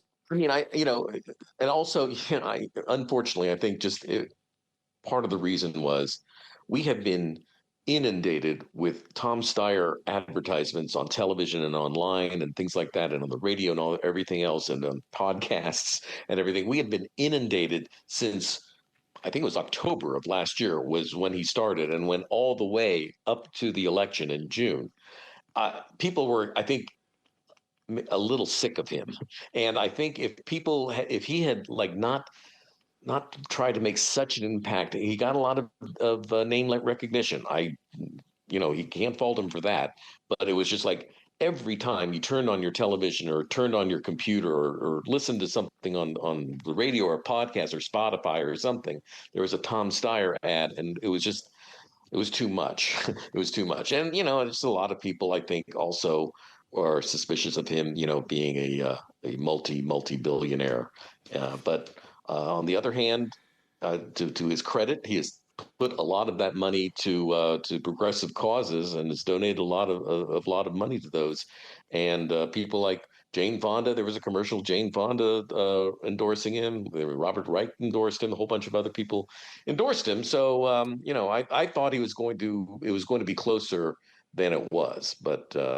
I honestly thought that there was enough. If the turnout had been enough, that it would have been between Becerra and Steyer in the general election in November. But the ultimate turnout turned out to be, I think, like 37 or 38% of eligible voters, which that's just not enough. You talked about not being able to escape Tom Steyer's ads. You know how politics works, perhaps to a greater degree than I'm aware of. Would you please explain to me who is giving out my cell phone number and why I always put delete and spam, delete and report spam, delete and report spam. And it isn't even just Democrats. I get missives every once in a while to donate to Donald Trump, for God's sake. I don't understand where they're getting my phone number and why I can't seem to stop it. I mean, if you've ever put your phone number on anything, any type of application online or anything, or even not online, if you've had to put your phone number down on something for the store, that you've gone to a store or something like that, those places sell their ads, sell their cell phone number lists to political things because it's very lucrative. The political parties pay a lot of money for those lists. And I know, Act Blue, if you've ever donated to Act Blue for any Democratic Party, you put down your cell phone number, that thing goes out to every Democratic candidate ever. Well, I wish you would have told me that before I started a $5 monthly donation to Act Blue. Yeah, I am. And what I do is, I guess this shows how old I am. We still have a landline as well as our cell phone. So a lot of times when they ask for a phone number and it's mandatory you put down a phone number, I put down the cell phone number, and then we have it set up so like the phone will never answer the phone. But I was thinking about that. I used to have a landline, and I know what the number is, and I don't know if it still works or not because we don't actually have any phones anymore. Hooked up to maybe that's what I'll do. I'll start putting down my old landline because they literally, if they find me through that, they deserve a donation. Yeah. But they'll find the person who now has your phone number, and that person is now going to be the recipient of every. Better them than me. We're going to take a break. Bruce Rheins and I will be right back after this. Chicago's Progressive Talk, WCPT 820, where facts matter. Don't turn that dial. Joan Esposito, live, local, and progressive, returns right now. A fair balance where the facts come out. On WCPT 820. Joining me is Bruce Rheins, former deputy bureau chief for CBS News based in Los Angeles. This is the old CBS News, not the new CBS News. How long have you been living in California? In California? We've been living here for 36 years. You're kidding me. That long? Yeah. When did we get so old? Seriously, that's what I always think. Unbelievable. And also, all these little aches and pains I have every once in a while. Like when I'm lying down, like something hurts, and how'd that happen? Yeah, I've reached the age where I can pull a muscle if I sneeze. Yeah, that's always a good thing. We've talked about the primary. What else is going on in California politics right now? Well, we've got this mayoral election coming up. It'll be our incumbent mayor, Karen Bass, against a DSA, a Democratic Socialist of America, Nithya Raman. And, we were just discussing, Nithya Raman actually has a very good chance of being elected. Nothing's wrong with Karen Bass. She's done a really good job with homelessness, although our homelessness problem is so big that sometimes it's hard to see. But the facts are that she's done a good job with curbing homelessness. But her big problem was the response to the Palisades fire. Mm-hmm. When she was out of the country, she claims that she didn't know that the Santa Ana wind event was going to be as bad. And there's been a lot of recriminations about what the response was, whether she's tried to cover up a critical report about the city's response to the fires, and that she fired the Los Angeles Fire Department, the fire chief, in response, and the fire chief saying it's not her fault. So, yeah, I seem to recall that relatively quickly in the disaster. I remember the fire chief pretty much saying that implying that if their budget hadn't been cut, they would have been in a better place to respond. He's kind of right, and it was an issue. It was a part of the budget making process here in Los Angeles, where the fire department, I don't think it was cut, but it certainly was. There was no increase in resources for them, and they had a lot of attrition over the time. A lot of firefighters have retired because it's a very generous pension for them. So. The former fire chief was kind of right about the resource issue. So and there's always the incumbent. There's always is everything much better than things were, or stuff like that. So Nithya Raman is currently a city councilwoman. She's done fine. She hasn't done anything particularly memorable as a city councilwoman, but it's still early in the campaign, and we'll see what happens. Go back to the fires for a second, because one of the persistent rumors is that firefighters ran out of water in some places, that it had something to do with the reservoirs, somebody did something wrong with the reservoirs. I don't know, but the rumor is that part of the reason why some of the houses burned was because there literally was no water to fight those fires. What do you know about that? I know that it wasn't a reservoir problem. It was a water pressure problem, and a lot of the times there was so many fires, and the fire was so huge, covered such a huge area, that not only were firefighters, spread out using a lot of the same water, but also individual homeowners were trying to protect their houses and had their garden hoses on and their sprinklers and all that stuff like that.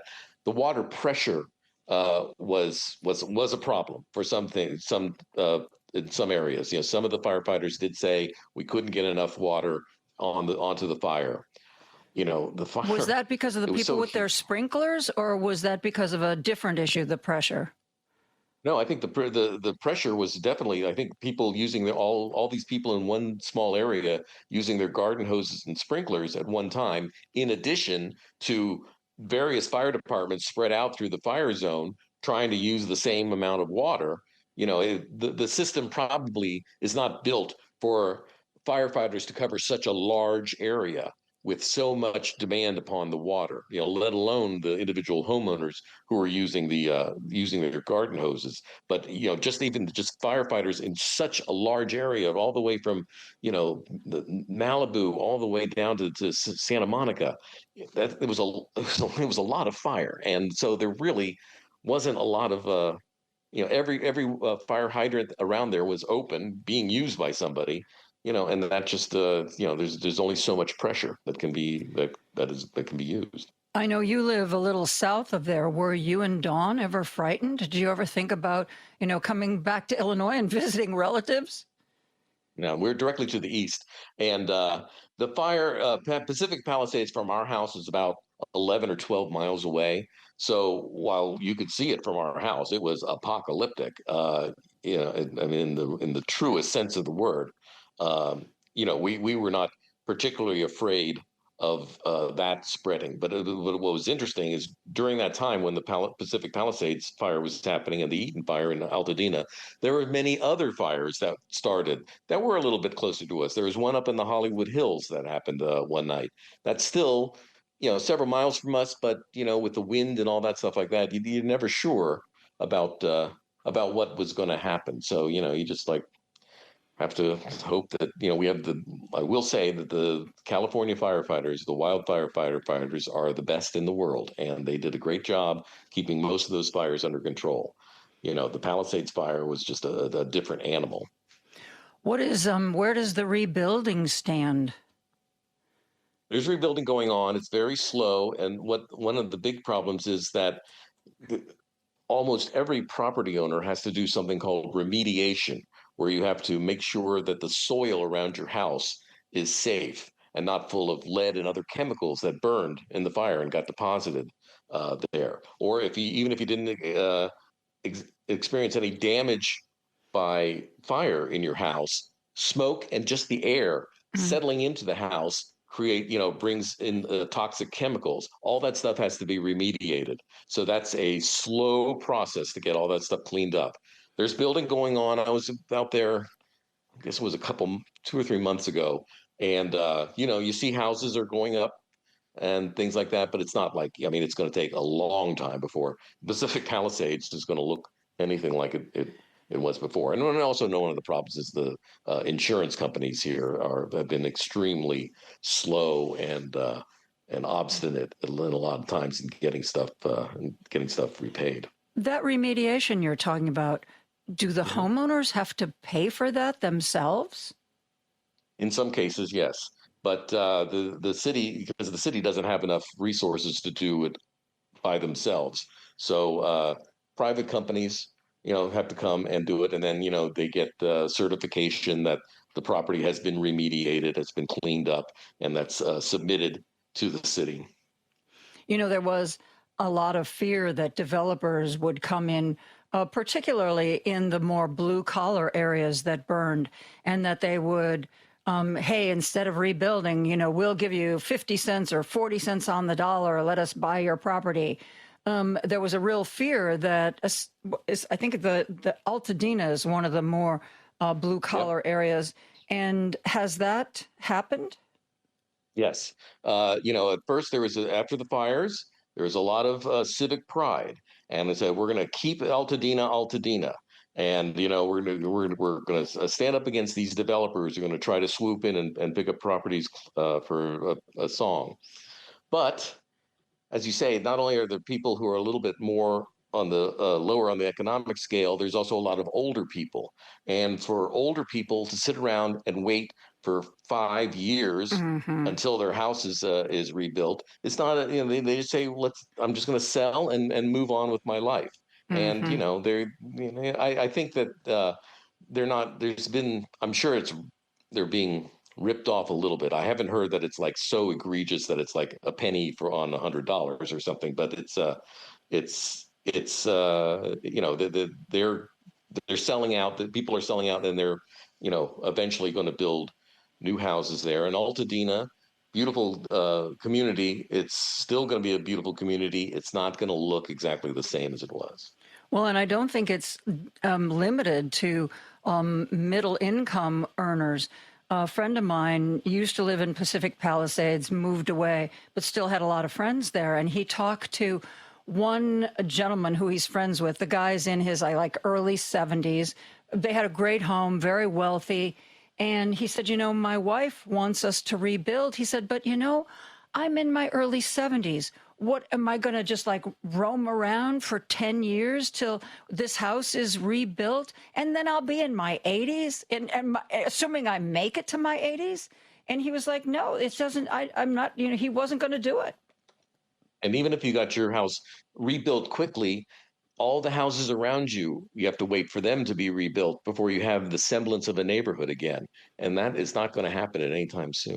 The shops, the churches, the parks, the schools, you're absolutely right. My friend who used to live in Pacific Palisades raised 2 kids there, and he told me that one of his sons called him and said, my childhood has burned. And he said, you're right, where you went to school, where you did your sports, where you did this, where you did that, it's all gone. It's there's still a lot of civic pride in both places, in Pacific Palisades and Altadena. Altadena has a lot of, they are trying to rebuild and keep the community together as much as possible. There's a fantastic restaurant that's opened there that has really helped things and brought things up. But it's really sad because these places they're not going to have the same personality. Right. Bruce, this is not a current political book, but one I want to recommend that's been out for quite a while. Invisible Storm by Jason Kander. Remember Jason Kander, who was once the up-and-coming potential president? And he decided that he was going to get his PTSD treated rather than stay in, national politics. And he wrote a book about everything that happened. It's called Invisible Storm. And man, it is a page turner. Before he decided to drop out and get help, I went to a small gathering where he spoke. And man, oh man, you just looked at that guy and you were like, yep, you could be a president. Absolutely. But that's a really, really fascinating one. And it's uplifting, too. I mean, he went through some tough stuff, but it is uplifting. But definitely, I'll put that on my queue. And if I can suggest something to you, the one that I'm reading right now, Hated by the Right People, about Tucker Carlson, it is a very interesting insight into how the conservative movement arose, with Tucker Carlson being kind of the emblem of it. And it's pretty interesting. And, it's gossipy, and it's an interesting read to see from the other side. Hated by the Right People. That's what it's called? Yes. Okay, and I'll share once I plow through regime change. I'll share it with you next time I'm out in California. Okay, we'll go to a nice restaurant. That place in Altadena, maybe. All right, that sounds good. Bruce Rheins, former deputy bureau chief for CBS News, based in Los Angeles. Always a pleasure. An hour just flies by when I talk with you, Bruce. Thank you so much for doing this. Thank you, Joan. Always my pleasure. We're going to take a break for news and have more after that. Hey, where's Hal Sparks? I'm not sure where he is now, but I know where you can find him Saturdays at 11. He'll be right here on WCPT 820 for the Hal Sparks radio program, mega worldwide. Because facts matter. You're listening to WCPT 820. Joan Esposito, live, local, and progressive. Quite frankly, I get most of my news from you. Joan Esposito. Y'all ready for this? On WCPT 820. Well, you may be marking these days on your calendar. I believe we have 125 days until the midterms. Everybody seems to think that Democrats are in a good position to take the House, but the question has always been, will Democrats make any inroads in the Senate? There are a lot of Republicans up for re-election, but those Republicans come from pretty red states. And so the thinking was that Democrats wouldn't have such a strong case to be made for going Democratic in those states. Well, the polls, and I know I always rag on polls, but the New York Times has a new poll out that said that there are at least 6 states where Democrats are competitive to win a Senate seat. They're still saying that they think that the Republicans have the edge in the Senate, but 6 seats currently held by Republicans could very well be Democratic victories in the very near future. We want to talk about that and so much more. We are welcoming back Dave Layman. He is a longtime newsman. He has worked everywhere and done opinions. He's done politics. He's done news, and joins us now to share his many thoughts with us. Hello, David. How are you? Do you have any thoughts today? I'm sorry, what was the last part of that? Do you have many thoughts to share with us today? I have a few shots and thoughts. I have to tell you, I'm on vacation, so I've not paid as close attention to the Supreme Court decisions that came down, but I see that some of them were not favorable to Donald Trump. But to your point about the elections and so forth, I have a sneaking suspicion, and, everybody's got an opinion about this and nobody really knows. I have a sneaking suspicion that the Senate is going to remain in Republican hands. I think Trump and his administration is going to do everything they can to try to assuage those on the fence that they're on the right track. And with gas prices coming down, that's going to be very helpful for them if that happens that way. If gas prices come down. Yeah, well, they are coming down. By the way, I'm talking to you almost nearby. I'm in St. Louis. I'm really? Back here for, I'm a little bit of vacation. Then I'm going to the East Coast to Rhode Island. But here, I should point out, it's about 100 degrees here today, just under 100 degrees. I don't know what it is in Chicago. But 90 at any rate, right now. It's 90 here. 90? I just came back from doing a mile run. Oh, why? You're crazy. Well, that's me. So take my opinions for what they're worth today. Yeah. But at any rate, I think the Senate is probably going to remain in the hands. I think that's so close. I got to give it to Trump. He'll probably pull that through. The House is a very different question. A lot of people don't realize it, but when the founders put together this whole idea of a Senate and a House of Representatives, the House of Representatives, because these people, all of them, all 425 people have to, or 35, whatever, I've forgotten, they all have to run again. They have to go to the public and say, elect me again.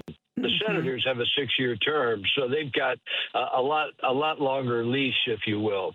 And I think the people in this country are really fed up with the government, with the way things have been going. Many of them are fed up with the Democrats. Some are fed up with the Republicans. A lot of people are fed up with both. And, of course, a sizable number of people are fed up with Trump. So I don't think Trump's charisma it's a fed-up election. It really is a fed-up election. So, I think that the House is going to go. But now here's a point that I've not really heard a lot of people make.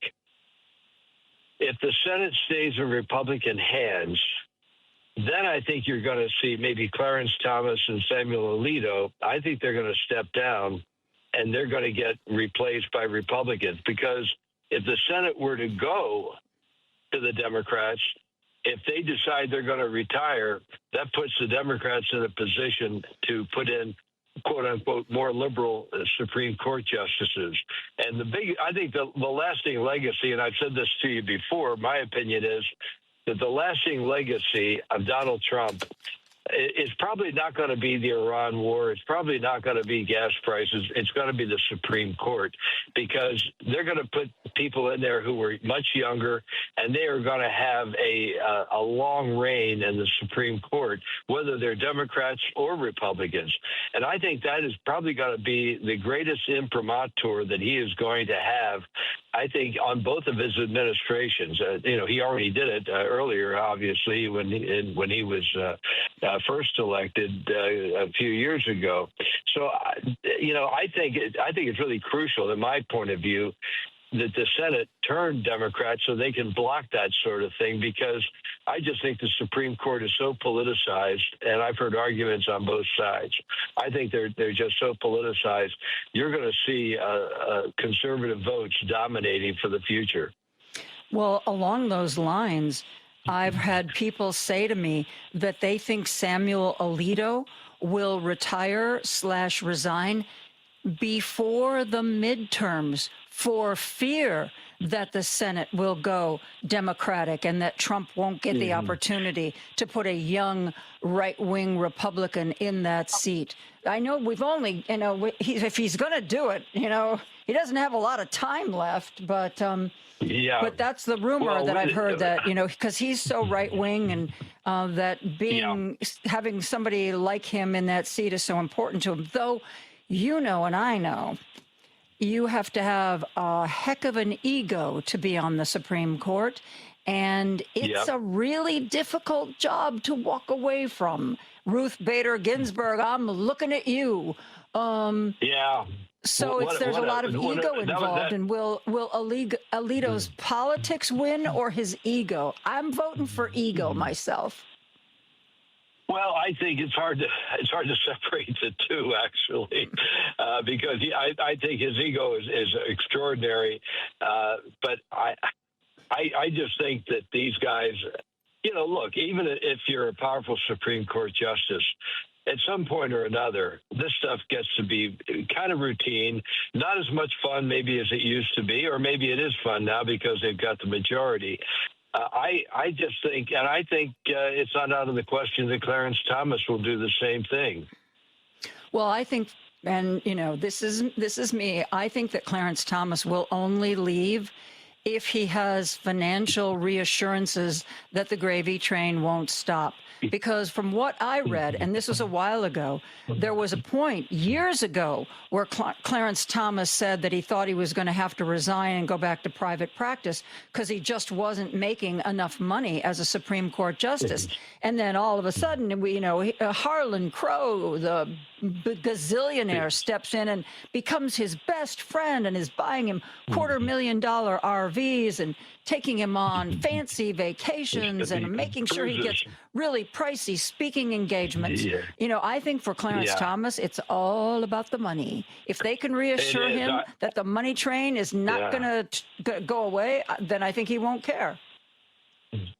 Well, you may be right about that, but I just have to think that he probably has already gotten some kind of assurances that people are going to still be his friend because of all he has done, quote, for them. So I don't know that is going to be as big of an issue, because I think that issue is already settled. This guy is so scurrilous in what he has done. You talk about emoluments. This guy has gotten, he's got more grease than Vaseline, I'm telling you. And that probably isn't the end of that particular example. But it's just outrageous what he has done. I couldn't imagine a Supreme Court justice, even in the Nixon times. I couldn't imagine a Supreme Record justice being on the take as he has been, and then and not even reporting some of it, as I remember the pieces that I read. Because he didn't know. Was I supposed to report that vacation? Well, that was just a vacation. I didn't think I needed to report that. That RV. Well, that was just a gift from a friend. Why did I have to report that? That would be the equivalent of my driving along. I get pulled over by the cops because I'm going too fast. He said, "Let me see your license." I don't have a license. You have to have a license. Well, nobody told me. I mean, exactly. It's that basic. It is that basic. It's awful. I can't believe that I think Thomas especially is such an angry man, period. Yeah. But not when it comes to money, as you pointed out. Do you think he's always been angry, or do you think he's just got his nose so far out of joint over the Anita Hill testimony that he just decided that he hates the world? I think he hates the world, and I think he mostly hates white people. Yeah, I think so too. Some people have said that he is one of the people who keeps making noises about undoing gay marriage. And somebody said, well, what comes next? Are we going to undo interracial marriage? I don't know. I don't think Clarence is going to support that. No, not quite. Not quite. But the potential for evil coming out of the Supreme Court, and not with all of them, but certainly with some of the ones that we've talked about. These people are just so either out of touch with morality, with ethics, with history, with constitutional law. It just seems to me that they have their political point of view, and they look for any kind of a crack in the Constitution that might allow them to make a counter argument to what would be a common sense argument in the majority. And that I have to tell you, I've been a huge patriot in terms of my own life with America, but I can see why so many people in this country are really disgusted with this country, or disgusted with the people who are running the country, and therefore they're embarrassed by the country. There was a poll out, I think, just in the last day or so, which indicated that so many Americans, most of them are Democrats, who are really, really disenchanted with being called an American.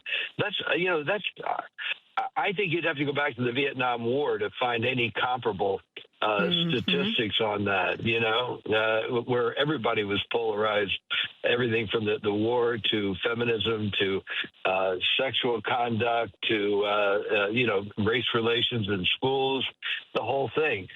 But I think it's just really sad when you see these polls where people say, I'm really kind of embarrassed to be an American. Yeah. And my wife is in Europe, and she hears that all the time, that people are just, a lot of people are trying to move to France and England and some of the European countries because they think that, America has kind of lost its battle with what its history has been and what its future intentions were expected. So I want to talk more about this, what you just mentioned. We need to take a break. I'm talking with longtime newsman David Layman. We'll be right back with more after this.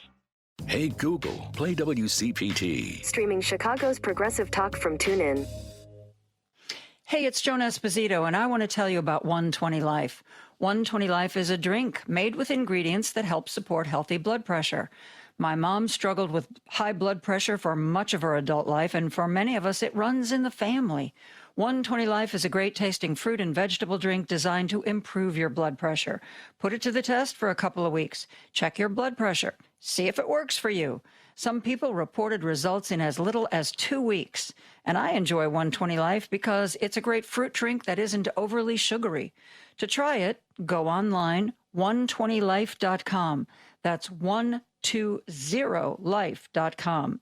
If your high blood pressure doesn't come down in 2 weeks, you can get a full refund and you can get a 20% discount. Use the code JOAN, Joan, for 20% off your order. These statements have not been approved by the Food and Drug Administration. This product is not intended to diagnose, treat, cure, or prevent any disease. Now back to Joan Esposito, live, local, and progressive on WCPT 820. I'm joined by longtime newsman David Layman, and before the break, we were talking about this idea that many Americans are sort of disgusted by where we are in life and who we seem to have become. You mentioned the things that people were saying to your wife in Europe. Can you recount some of what she shared with you? Well, she is a member of an expat group over there, and of course they have a common thread. They're all former Americans, and they're there for probably a number of reasons. I don't know all of her friends, but they talk about this all the time, that how glad they are not in America at this juncture, even though they're probably still affected by American policies in some way or another since they're still citizens. But she every time I talk to her, she tells me that the people are just so embarrassed, and they don't even want to tell people that there are Americans over there because the Europeans don't like us now. I mean, it's a no-win situation. The Europeans are upset with us because of the way Trump has handled NATO and ruffled their feathers and said bad things about all of their leaders. So they don't, and frankly, Trump is right about a couple of things about their support of NATO. We've carried the water for many years, and he's right to have required them to pony up more money in support of their own national security. But the fact is that they don't like most of what he has done. They don't like the way he operates. And, Europeans, for the most part, they tend to be a little bit more diplomatic than a guy like Trump. And when you see the president, who isn't more diplomatic than a guy like Trump? Well, that's a good point. So it rubs the Europeans the wrong way, and it certainly rubs the Americans the wrong way. And anyway, I don't have any direct quotes. I just know that my wife has said, just generally speaking, they are all embarrassed by what's happened in the United States, and they can't wait, certainly for the presidential election, but on the interim here for the midterm elections, which might straighten a little bit of this out, or at least send a message to both the president and to Congress. This isn't flying, and it's not going to fly in the future. So even if we get rid of some of Trump's worst excesses, like, oh, you're our ally, good, we'll put a tariff on you. Even if a lot of the really bad stuff is able to be undone or turned around, they have learned that they can't trust us in the long term, that we are one presidential election away from being nutty again. Yeah. That's a concern that I have. And I also have a larger concern about the United States.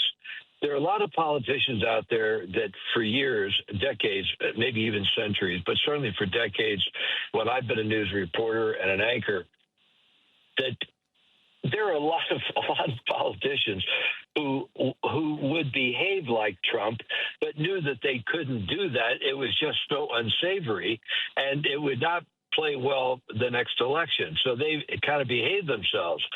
Trump has created a new posture, if you will, or a new profile for a president. But it could also be for a mayor. It could be for a councilman or a councilwoman.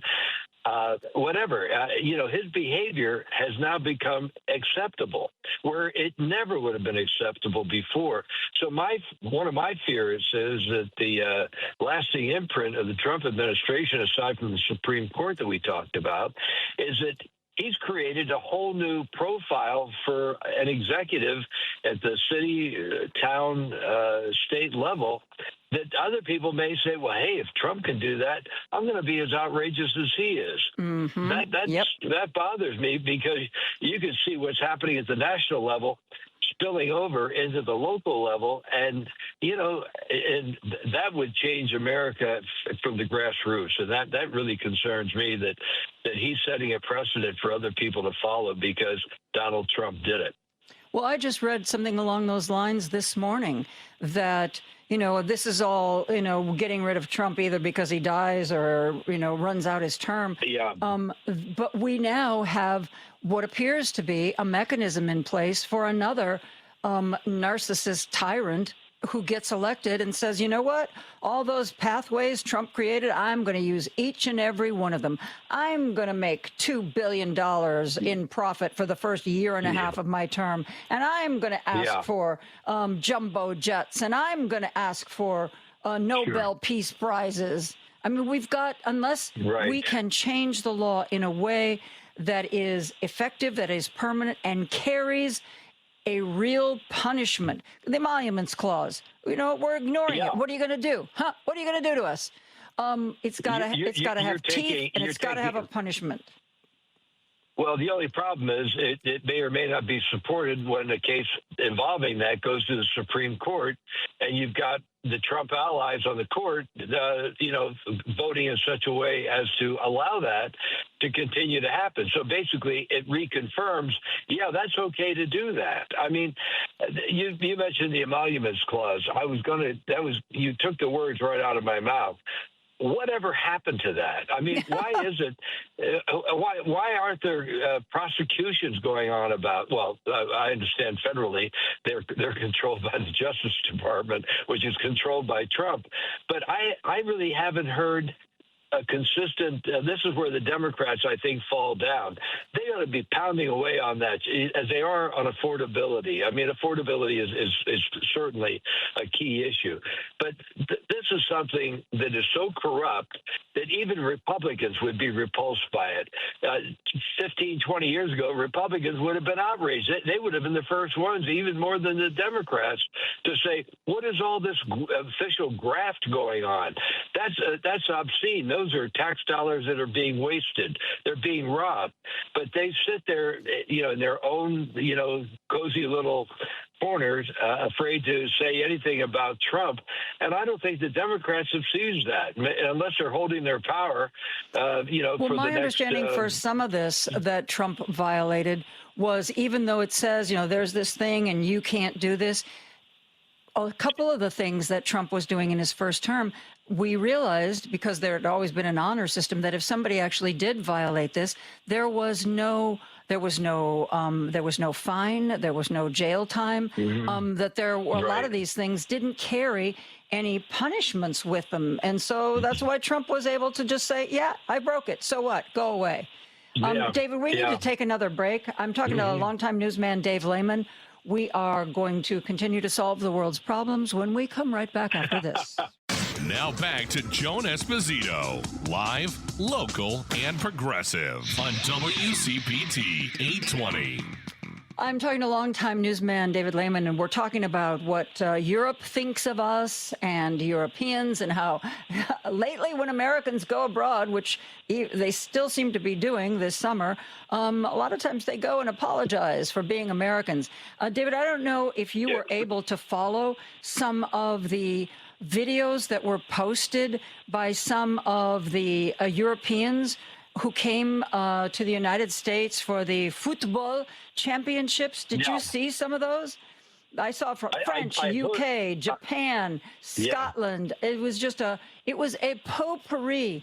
And it was like they were dumbfounded. They were dumbfounded that America and Americans are kind of different, that there actually is something different. We actually, after one guy, I think this guy's from the United Kingdom, after he got home, he posted a video that went viral again. Lady B is going to play it right now.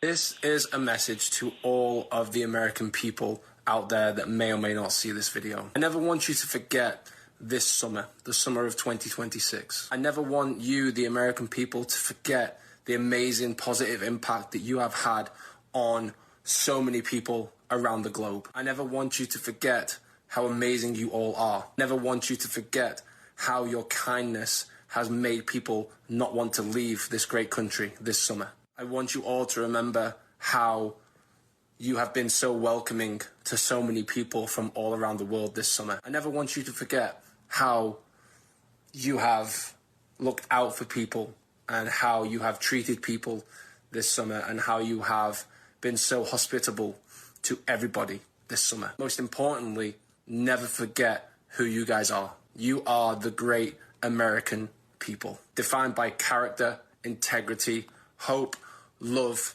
kindness, and support. Please, America, never forget the summer of 2026. I thought that was beautiful when that was posted, and except for the fact that Boston ran out of beer, I think we did a darn good job. Can you imagine that? The bars in Boston said they sold 3 times as much beer as they sell on St. Patrick's Day in Boston. Oh, my God. Yes. Well, I'm from that area, so I can greatly appreciate, that is historic, that running out of the beer. I would be interested in knowing from the gentleman whose piece you ran, I would be interested in knowing what it was that happened to him that made him so ebullient about the United States. And he did post an earlier video. I used to collect them, and I don't have it anymore. And I can't remember. I remember, let's see, there was the Japanese person who wrote an essay about the fact that he had to eat 3 baskets of chips and salsa because they kept bringing it, and he didn't want to seem rude. And there was I forget, where is he from? I think it was a Scotsman who was in Texas who discovered Texas brisket. And he's like, why have you been hiding this from us all these years? This is the most amazing thing I've ever put in my mouth. And one friend videoed another friend who kept drinking Cokes one after the other. And his friend, you can hear his friend say, stop. And he looks at his friend, he goes, but they keep refilling it. It's free. How could I not keep drinking it? And one of my favorites was the Frenchman who was walking along, and he was like, I'm here in this country and walk everywhere, and everyone smiles me and greets me. Hi. What is this hi? Hi. You don't say, we walk in Paris, you don't say hi. You don't look at the other person. What is hi? What is this hi? That is funny to hear people making those kinds of remarks. I mean, but I think we are a very friendly country, and I've traveled to Europe as you have, and I have found that the Europeans are very much to themselves. There are differences that I haven't been to every European country. But I found France to be not quite so friendly. My wife has found that as well. But if you get to know them, and if you don't come across as the arrogant American, I think you can have a very good experience not only in France but in many other countries. Because I was warned when I went to France on a couple of occasions, be prepared for their rudeness. Mm-hmm. Now I got into a cab or meet people, and you and I have been in the same business. We ask people questions. We talk to people. We're outgoing. And I found that I would ask them questions, and they couldn't have been nicer. I mean, they were just extraordinarily kind and interested and helpful. But I think if I got in the car, one of the examples that I was told that is common in Paris, especially, is that if you get into a cab and you say, "Please take me to the Eiffel Tower," if they think you're being arrogant or they're testing you, they'll go, I do not speak English, where and whatever. And they want to make you say Tour Eiffel, which is their La Tour Eiffel version. Yes. Yeah, and well, that's one of the secrets of Paris. You don't have to speak French well, but if you go into a business and you make an effort, that can make all the difference in the world. I know I was visiting my daughter, and she and I walked into, my daughter at the time was fluent in French, but one of those people, I've known people who are fluent in languages and don't want to speak them because they're so terrified of making a mistake. Anyway, we walked into this chocolate shop, and, she's looking at the guy and I'm looking at the guy, and I'm kind of nudging her and elbowing her. And so she starts to, in very halting French, ask about the chocolate and what's in it. And the guy's wife came over and started speaking in English. And the husband chastised her. He was like, no, she's trying. She's trying. Let her try. Oh, yeah. Oh, that's great. That's great. Well, that underscores what I was saying, that if you show that you're trying, or if you're, kind and gentle. A couple of times my wife or my kids would nudge me and say, I start to talk in English, and they say, "Dad, don't do that." Say, "Excuse me, do you speak English?" And I just would forget to do that. Also, I'm not used to having to ask that. But they would say that comes across very rude, which I wouldn't have meant that to be. I tend to be very polite, but it was a point well taken that you can't assume that everybody knows your language, because they don't assume that you know their language either, and they would be right about that. Yeah. Well, I learned, my high school French was, shall we say, lacking. But I learned to ask, where is the metro? May I have a menu? May I have the check? And where is the bathroom? And I will tell you that those things get you a very, very long distance. That's a good point. That is a very, very good point. Learning the very basic questions that you're going to be asking along the way. That's actually a good little consumer tip. Well, it didn't work. I was stopped in at a Moroccan restaurant, so it's a Moroccan menu in French, and I just looked through, and I literally had no idea what was on the menu. So they came over, and I just kind of pointed at something, and I had no idea what was going to show up. Well, it seemed to be some kind of chicken dish, though I'm not entirely sure. But except for the fact that if you're in an ethnic restaurant where the ethnic food is described in French, you just forget about that. Go eat somewhere else. Yeah, right. Or the old American cliche about the foreigners about Americans. They say, "Where's McDonald's? Where's McDonald's?" Oh God, that takes you down about 15 pegs on their estimation. Yeah. We don't do ourselves favors when we go there and wanting American food. If you want American food, save your flight and just eat at home, Yeah, exactly. But, more so than any other restaurant, McDonald's does seem to be everywhere in the world. When I'm in a town and I see nothing else, I can see the Golden Arches for some reason. Yep. Very strange. Well, I believe it or not, I took a vacation in Russia some years ago. That's a good idea. Well, it was the most exciting, aside from childbirth and marriage and all of that, it was the most exciting week of my life because I was trailed by two female KGB agents. They kept track of me, and they offered to take me around and all of that. And I kept saying, "I know you're KGB," as you "Nyet, nyet, nyet," which is Russian for no, and all of that. So that was a whole different experience being in Russia. We were out one night with a doctor and some other people. I was there with one of the with the top pianist in the Soviet Union. And he was sort of our guide and a really great guy. And he later defected to the United States. And I was out with him and some friends of his. And one of them was a doctor. We were out till 2 a.m. And this doctor literally was drunk. I mean, he could talk, but he was drunk. And he was going to do an operation at 6:30 or 7 o'clock in the morning, which meant in about 3 hours. And nobody blinked that you shouldn't be drinking the night before your operations that you're going to be performing. No. Oh God! Oh, I thought, the person that's going to go under the knife of this guy is not going to have, unless somebody is watching him carefully in the operating room, they're not going to have a great outcome with what they were doing. And I didn't know him well enough to express disdain for his drinking because I was essentially a guest. But I thought, oh my God, that was just scary. But between that and the female KGB agents, it was a very fascinating week there. I'll tell you.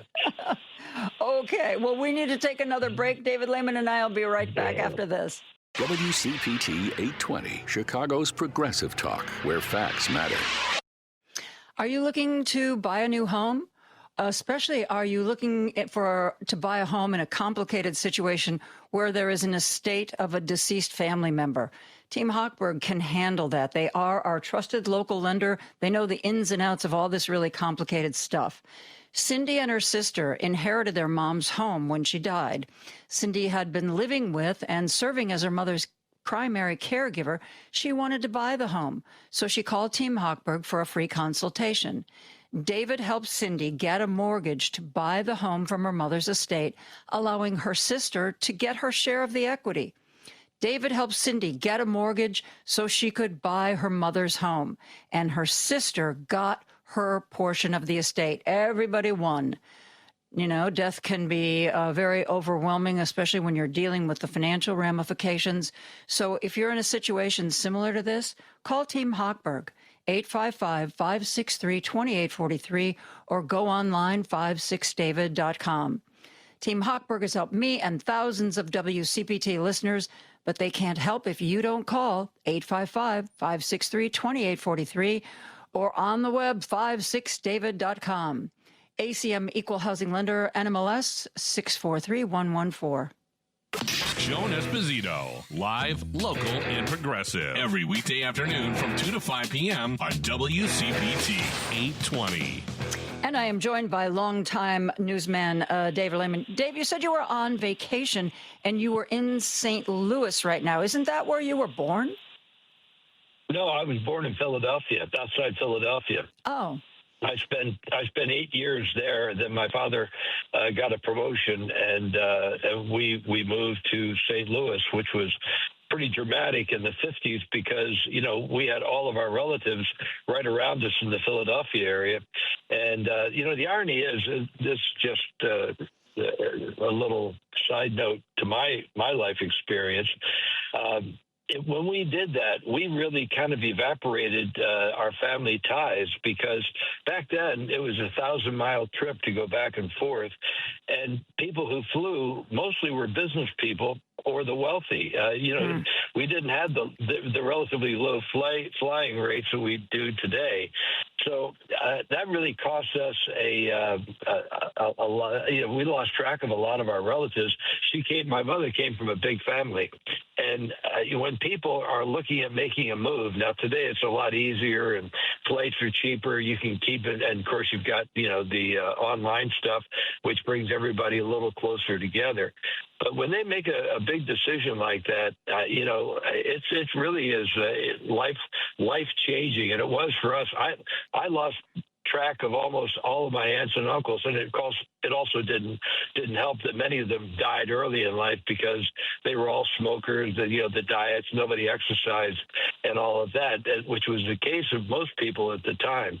And I later made some career decisions based on what I learned from my parents' move to the Midwest, which at that time was a huge deal, and so forth. And so I made career changes so I wouldn't have that same situation occur to me and to my family.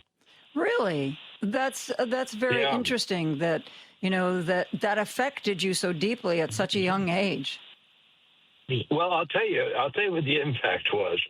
I was working in Providence and had been an anchor there, and I ended up being lured to Baton Rouge, Louisiana, to be a news anchor there at one of the best mid-sized stations in the country, and I did well there. I had 2 contracts, and they wanted me to stay for another third, and were willing to make it even longer. And it was then that I realized that if we stayed in Baton Rouge, my wife was not terribly happy there. I wasn't either at first, but I got to know it. As you know, when you're an anchor and a reporter, you're out in the community. So after a while, it becomes your home. And so, but it didn't work. It didn't work that way quite so well with my wife. And I just thought about that. And I said, if we stay in Baton Rouge, we have no family there, no real family ties. I'm going to be doing this because of the big money. And that is never the right answer.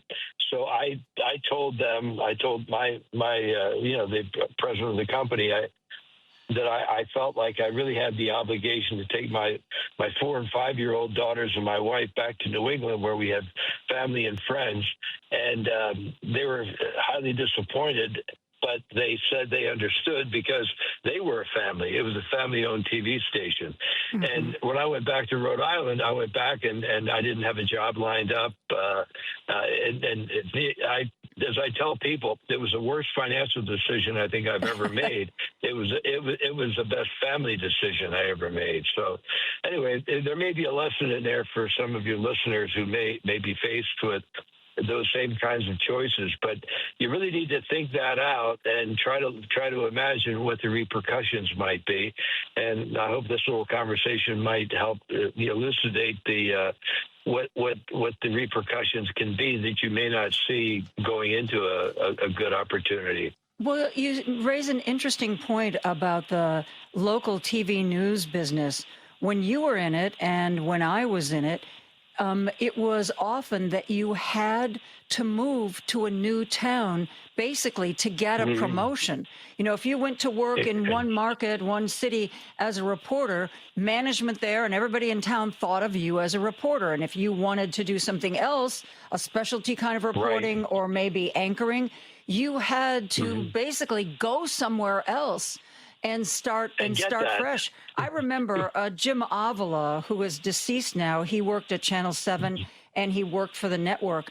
And he and I were talking once, and he said, until he got to Chicago, he said, I took a new job every 18 months. That was the schedule I had planned out for myself till I got to a big market, a big city where I wanted to stay. He said, as soon as I got a job, I would start applying for the next job.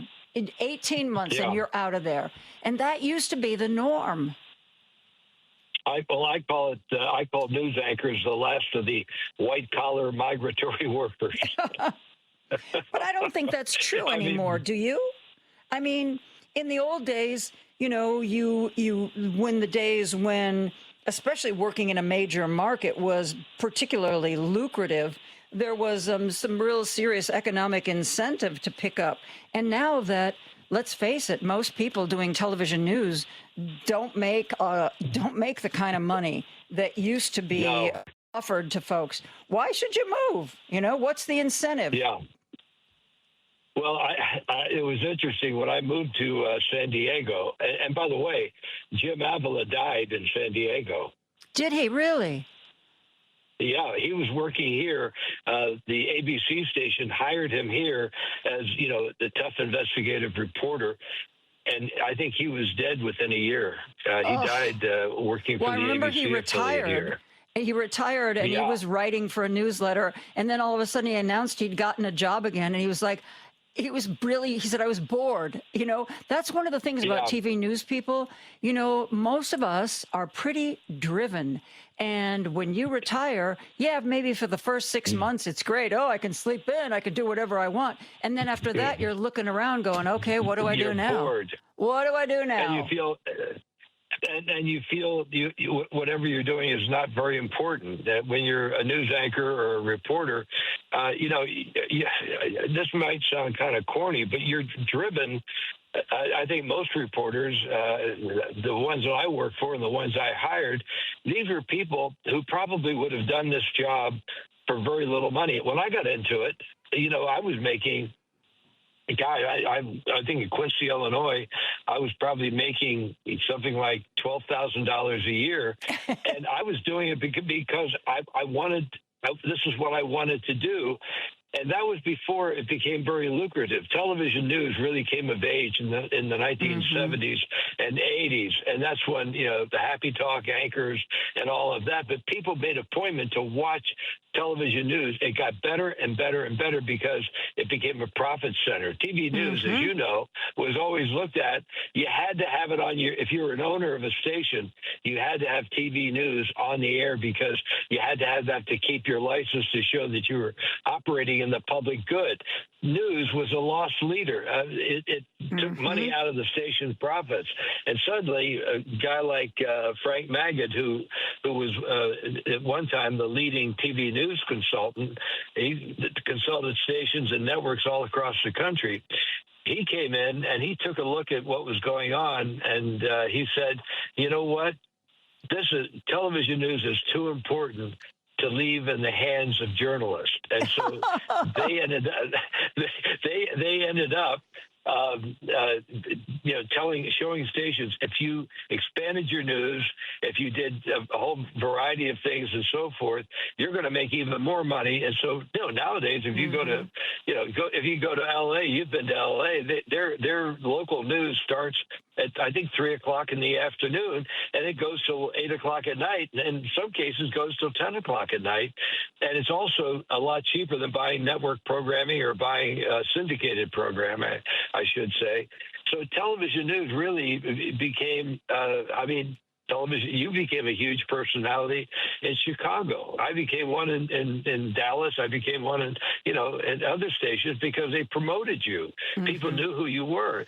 This was unthinkable. The guy that I replaced in Providence in 1973. He was a staff announcer who got out of the booth, saying, "This is WJAR TV, Providence." That's what he did. They brought him in to anchor the news. If you took the script away or if you had a problem, he was dead. He had no idea what these stories were all about. And that changed with people who were active journalists and then, becoming news anchors and, of course, news reporters. But it's a whole different thing now. And I think that once corporations realized that they could make money with news. At first, it was like, oh, let's have a business reporter and let's have a medical reporter.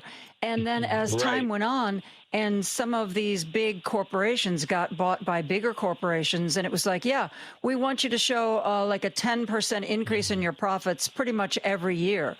And at a certain point, it became, how many people can we get rid of? How few people will it take to sustain this? I mean, you may have read about, we had not that long ago at WGN Channel 9, it was described as a bloodbath. On one day, they let 26 people, I think, from the newsroom, and a lot of them reporters, a lot of them anchors, a lot of other people behind the scenes. And I believe at Channel 9, the policy now is each show only has a solo anchor, no more anchor teams. Right. That's very common. And part of the reason why your audience may not know this, one of the reasons why they had dual anchors was because it became so competitive in the 70s, 80s, and 90s that they couldn't afford to have their solo anchor get pulled away to either a competing station or to another market, because that was the person who represented the news department to the community. So they always wanted to have a co-anchor, and also the importance of bringing the gender into it. It was insurance. So if Dave Layman left, they would have Ann Conway, and then they would pair her with somebody. There would be that familiarity that would still be there, unless both left. But usually they had the contracts staggered, so that wouldn't happen. Well, now it's a matter of sheer economics. If Dave Layman leaves, or if Joan Esposito leaves, well, we'll just promote somebody else up. And quite frankly, even in this market, this is a big market out here in San Diego. They a lot of the people who are on the air here, and boy, I sure would want to be quoted, but a lot of the people on the air here, I would have never hired in Providence. They just weren't very good. And one of the news directors here told me, I said, do you get a lot of turnover? He said, Dave, we have so little turnover. I said, why? He said, people, as they're climbing the ladder, when they want to get here because they love the climate, they love the beaches, they love the sand, they have come to stay, and so they don't leave. So they have very few openings. Hey, David, we are running up against the computer, who is going to send us into a break because the shows are changing. Thank you so much. It is always a pleasure. Have a great vacation. Thanks for spending part of it with me. Driving It Home with Patty Vasquez is next. Guys, I will see you tomorrow at 2 o'clock. Good night.